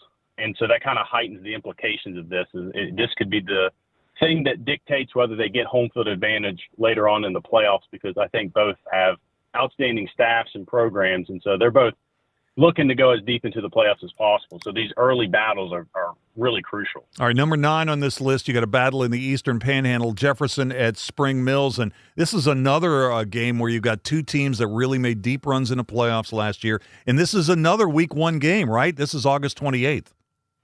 Yeah, Week 1 will be awesome. And both of these teams have went very deep into the playoffs of the last few years. I think, as you know, Martinsburg's always been the class of the Eastern Panhandle, but these two programs have really put their foot in the race to really stand out. And I think both have gotten hit with graduation quite a bit the last few years. So there'll be a lot of new faces. And so for the opening contest, I think it'll be a great glimpse into, the next chapter for both programs. Number 8 on the list, you got Princeton at Chapmanville. And this is going to be interesting because now Princeton, they won the state championship last year. Let's see how they handle being the defending champs on the road in this matchup.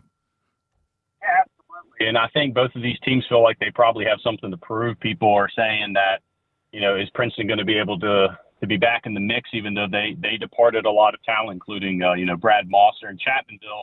They lost the big senior class as well. And I think both of them feel like they deserve to be in the mix. And this will be a top matchup to kind of prove to the state that, they are the team to beat out of the South. You know what?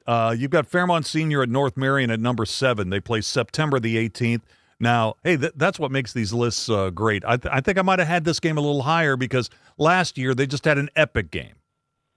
Yeah, and you can even loop in the past few years on top of that, going all the way back to the state championship and before then. So this is always a top game and really, really historic in the sense of all the matchups they've had in past few years. And I think it's amplified by you've had some transfers between the schools. And so that always adds a personal element to it. And I think both are, once again, that's kind of the theory of this list is a lot of these teams are trying to make it to the postseason. And these are big point games that, if North Marion could pull off this win now, that could be the difference between them getting a home field playoff game in round 2 or 3 down the line. We're talking with Troy Lilly from Coalfields and Company. He's got a really interesting article he posted a few days ago to his website about the top 10 regular season games in West Virginia high school football in Quad A and AAA. All right, at number 6, you've got Fairmont Senior at Hoover. We've already talked about Hoover a little bit, and we just talked about Fairmont Senior. So let's move down to the top 5 games on this list. October 23rd, Princeton at Hoover. Yeah, that potentially could be maybe even a state championship game preview. Absolutely. Yeah, there's a few of these teams that pop up several times, and that's just kind of the benefit of being a top team, but also taking on a challenging schedule. You're going to have a lot of big matchups. And, yeah, Princeton at Hoover, they've actually met both of the last 2 postseasons, and they've split it 1-1. And so they're very familiar with each other, and they've played some outstanding games. And I think there's going to be a lot of a lot of talent on both sides, and also, you know, two great offensive minds and play callers, so it's going to be a shootout as well. Number 4, you've got Martinsburg, and this is one of those cross-classification games. Number 4, September the 4th, Martinsburg at Bridgeport. So you've got the Bulldogs from Quad A and Bridgeport, which is a power in AAA. And this is a tricky game for the Bulldogs because they have to come from the Eastern Panhandle, and this is a home game for Bridgeport where they're virtually unbeatable. Yeah, no, absolutely. And, you know, and like you said, it's cross-class. So I think both teams feel like they have something to prove because they have state championship aspirations and both fell short last year. So I think that neither one will take this game lightly in any regard. And, you know, the last few times they've played it, it's been pretty gritty, low-scoring games. And if I'm not mistaken, I'm pretty sure Martinsburg ended Bridgeport's season like 2 or 3 years ago, back-to-back years. So very familiar, and I think both will want to prove, you know, that they're the class of their respective categorization. All right, so we've come to the top 3 in your opinion. And you've got Bridgeport. Also, they're not only in the number 4 best game of this list, they're also in the number 3 game, and understandably so. So Bridgeport will play at Fairmont Senior. That's going to be October 29th. And the Polar Bears looking for a little payback here. Yeah, absolutely. And, you know, some people might disagree because I think it has been a few years since Fairmont has been able to beat them. But, you know, they have one of the top quarterbacks in the entire state. They have a great offensive line, great players on defense, a great coach. And, you know, I think anytime you have that rivalry game aspect, and this has been one of the most heated and anticipated rivals in the rivalries in the North over the last few years, I think it'll be interesting. I think obviously Bridgeport will come in as the favorite, but anything happens in these type of rivalries. All right, the last 2 games, number 2 and number 1 on your list. This is the way you got it. At number 2, you've got University of Morgantown. That's October the 30th. And the best game, according to this list of the best regular season games in Quad A and AAA, is October the 9th, Martinsburg at Morgantown. You know, I'm sure that was kind of a difficult call to make, right? I mean, the University looks like they're going to have a really good team. Morgantown's the defending champ. It's such a traditional game. But you've got Martinsburg at Morgantown ranked above it. Why? Yeah, so, I mean, I agree. It was a very tough call. And, I mean, I personally think University could be the Morgantown version of 2025 and 2026, where you saw the glimpses a year before where they had they had one of those statement wins, beating Huntington in the playoffs. They pretty much check all the boxes at quarterback, receiver, wide receiver, line, and so I think they're going to be in the title contention mix. And what better opportunity to kind of you know, mark their regular season by beating the defending champs and their crosstown rivals. But with that being said, I think it's hard not to put Morgantown and Martinsburg at number 1, considering that they played twice last year and both were great games, including the state championship, which was an all-time classic where Martinsburg fell, you know, a goal line conversion short of beating them. And so I think both are going to come into the game with feeling like they have a lot to prove, because Martinsburg obviously wants to get back to winning state championships. And I think Morgantown has also heard a lot of noise this offseason that they've lost. You know, they lost all these seniors, and yeah, you might have these players back, but, you know, it's Martinsburg's to lose again. And so there's always that internal motivation aspect. So I think it'll be a great rematch, and it, you know, it might be a preview for some postseason rematches as well. All right. Well, it's a really interesting read. And Troy, this is the first time you've been back on the show in months. And just talking to you reminds me that West Virginia high school football is right around the corner. Coalfields and Company is the website. Thanks for jumping on with us, and we'll be talking again soon. Absolutely. I appreciate it as always. All right. That's Troy Lilly, Coalfields and Company. Really interesting takes. Top big school West Virginia high school football games of 2026, Quad A and AAA. A really good read. Let's take a quick break. We'll come back with more in just a moment. Hi, I'm Lucas Gardner, Project Manager 3 at Civil and Environmental Consultants. What makes a career truly rewarding? It starts with growth. At CEC, we nurture talent from the ground up. From entry level to expert, we build careers that matter. Our projects aren't just blueprints, they're blueprints for community success. And with our employee ownership program, you're not just working for CEC, you're investing in your future. At CEC, we engineer progress in the great state of West Virginia. Find out what CEC can do for you. Visit cecinc.com. Ready to make this boating season unforgettable? Head to Lou Wendell Marine Sales, family owned and operated for over 40 years and West Virginia's largest Avalon pontoon dealer. Lou and his sons are boating experts from sales to service to repairs. And right now, their lot is packed with incredible inventory and some of the best deals of the season. Whether it's weekends on the lake or sunset cruises with the family, Lou Wendell Marine Sales has your perfect boat waiting, because they don't just sell boats, they sell family fun. Visit LouWendellMarineSales.com today. This is Hotline, presented by Salango Law on MetroNews, the voice of West Virginia. The conversation starts long before the game. You a heavy swag purchase? Well, one of my things, I love gear from events. Okay.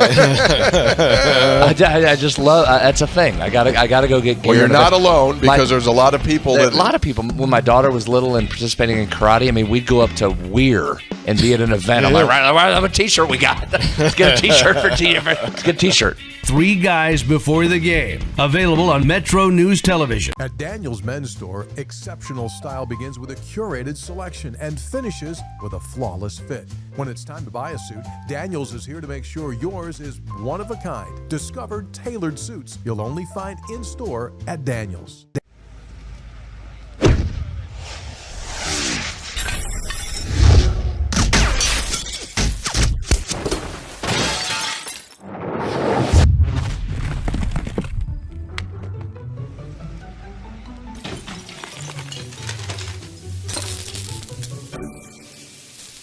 I'm Sean Kovich, Mountaineer Golf Coach. When disaster strikes your home, business, or golf game, call the restoration company the Mountaineers call. Panhandle Cleaning and Restoration. In 1914, the same year the first commercial flight soared and the Panama Canal opened, Greer Industries was born. Herbert and Agnes Greer began in Morgantown, West Virginia, striking the first pick into the limestone formation that would become the backbone of one of the state's great industrial legacies. From the roads we drive on, the buildings we build, and the communities we serve, Greer Industries has been delivering quality for decades. At Greer Industries, we've been improving lives for more than a century. Leading the efforts to build a stronger West Virginia, the High Technology Foundation has a proven plan to strengthen and diversify our state's economy. The I-79 Technology Park's high-capacity infrastructure continues to attract advanced federal operations that are driving economic growth. This keeps our young, educated residents in the state and brings West Virginians home. The High Technology Foundation, building a stronger West Virginia. Learn more today at WVHTF.org. For over 20 years, Dan Cava Toyota World has been more than a dealership. We're family-owned, community-focused, and committed to taking care of our customers long after the sale. Our commitment doesn't stop when you drive off the lot. With factory-trained technicians and a service team you can trust, we're here to keep your vehicle running at its best for years to come. So when it's time to get your next vehicle, choose the dealership that's been serving the community for generations. Visit Dan Cava Toyota World in Fairmont. Shop the world.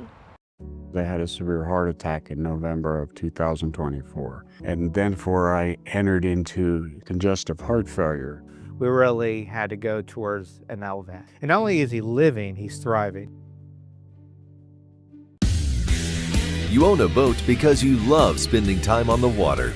Choose the outboard that allows you to make the most of it. Honda Marine's legendary reliability, ease of maintenance, and powerful performance keep you going strong. Good morning, sir. It's yet another beautiful day to be in pursuit of happiness, is it not? I like the optimism. Let's see if we can take care of that by the end of the show today, shall we? Talk Line on Metro News Television. Foundation.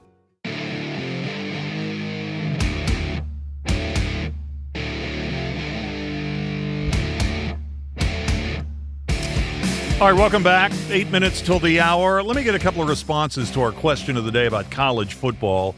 Ohio State is number 1 in the USA Today College Football preseason poll. So the question was, what teams always seem to be overrated in college football preseason polls, and will the Mountaineers be ranked at any point this season? From X, let's see. Here is Jody, who says on X, Texas A&M and Southern Cal. I think WVU will hit the top 25 after our successful September. Andy Smith, Dave, the media always goes nuts. for Alabama and Notre Dame. I'm indifferent on WVU's ranking. Just hope they get beat by UVA and Charlotte on September 19th. Doug on X, Dave, Notre Dame, Michigan, Tennessee, Clemson, and Miami are all constantly overrated. WVU will be ranked sometime this fall, probably going into November. By the way, looking at some of the data on this in terms of teams that traditionally are a little bit overrated in preseason polls, Texas A&M is one. Texas A&M is ranked or near the preseason top 10 due to their recruiting classes, and normally they finish unranked or with 4 or 5 losses. Southern Cal is another team that is usually vastly overrated. Notre Dame. The thing about Notre Dame is, when you look at the data, Notre Dame's always in the top 10. Sometimes you'll be ranked, the Irish will be ranked in the top 3, and they'll still finish in the top 10. In that case, they are technically overrated, but they're still a pretty good team. Texas is another team, historically prone to brand inflation in preseason polls, notably in the 2010s. They were constantly overrated, and they look pretty good now, though. Florida State's a team that is usually overrated in preseason polls. I mean, all you got to do is go back 2 years ago when they were ranked in the top 10. Well, at number 10, and then they went 2-10. So, and then if you go all the way back and you crunch the data, all the way back to when the AP poll started in 1936, this is kind of surprising, I found, that 2 teams that are consistently overrated when they're in the preseason polls are BYU and Virginia Tech. I did not expect to see that. So when you analyze all the data, BYU and Virginia Tech are on this list with Texas A&M, Southern Cal, Notre Dame, Texas, and FSU as teams that are kind of overrated a lot of the time. Tell you what, let's take a quick break. We'll come back and wrap it up for the day in just a moment. No young person should ever have to worry about having a safe place to sleep at night, or whether anyone cares about them. But the reality is, 1 in 10 young adults will experience a form of homelessness this year. For over 50 years, Covenant House has been helping youth in crisis and giving them the support and tools they need to succeed in life. To learn more, go to covenanthouse.org today. Thank you for caring. Babes, what are you doing? What? I'm just mowing the lawn. No, it's blazing hot and dry out here. Don't you remember? Smokey Bear says, avoid using power equipment when it's windy or dry. Where'd you learn this? Oh, it's on SmokeyBear.com with many other wildfire prevention tips. Right. Thanks, Honey Bear. Because remember, only you can prevent wildfires. Brought to you by the USDA Forest Service, your state forester, and the Ad Council. Wounded Warrior Project helps post-9/11 veterans and their families realize what's possible. With support and resources that bring warriors together and empower them to become stronger, both inside and out. It's possible to begin healing. To get the help you need. To find peace. And as each warrior's needs evolve, so do we. Because these last 20 years are just the beginning. Learn more at woundedwarriorproject.org/possible. Anyone can choose to make a difference. You can help people succeed, rebuild after disasters, protect the environment, or feed the hungry. Not only will you make a difference for others, but for yourself. You can earn money for college, learn career skills, and make friendships that last a lifetime. Make a difference. Choose your future. Choose AmeriCorps. Talking to your kids about the dangers of vaping can be hard. Getting them to listen to hot gossip is easy. So here's some drama you could share with your kid. Dude, did you hear about Cassie and Jake? No, but did you hear that vaping can cause irreversible lung damage and nicotine affects brain development? Nuh-uh. You don't need to gossip if you want to have an open conversation about vaping. So if you want to get tips on when and how to talk to your kids, visit talkaboutvaping.org. Brought to you by the American Lung Association and the Ad Council. Moving Day, a walk for Parkinson's, is happening around the country. More than just a walk. Moving Day is a fun experience that unites the community in the fight against Parkinson's disease. Parkinson's doesn't stop, and neither will we. So let's get moving. Join the Parkinson's Foundation to learn more and register for an event in your area at movingdaywalk.org. That's movingdaywalk.org. The Library of Congress invites you to visit the revamped Veterans History Project website, where first-hand accounts shared by U.S. military veterans are accessible to the public. Performing a search of the collection is easy. First, go to loc.gov/vets. Click Explore the Collections.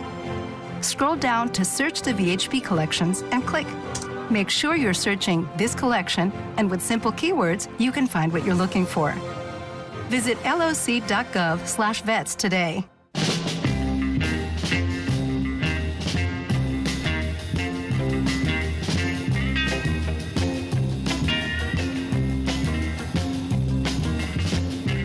All right, folks, that's going to do it for today's show. We thank you so much for listening, sending your answers to our question of the day and more. That was a lot of fun talking about college football today, right? Stay tuned for the news at the top of the hour. Sportsline is on the other side. My name's Dave Weekley. I will talk to you tomorrow, beginning at 3:06, right here on MetroNews, the voice of West Virginia. Hotline on the MetroNews Network is presented by Salango Law, salangolaw.com. Hear Hotline weekdays from 3 until 6 on this MetroNews station or WVMetroNews.com. Visit the site or your favorite podcast service for past shows and features. This has been Hotline, presented by Salango Law on MetroNews, the voice of West Virginia.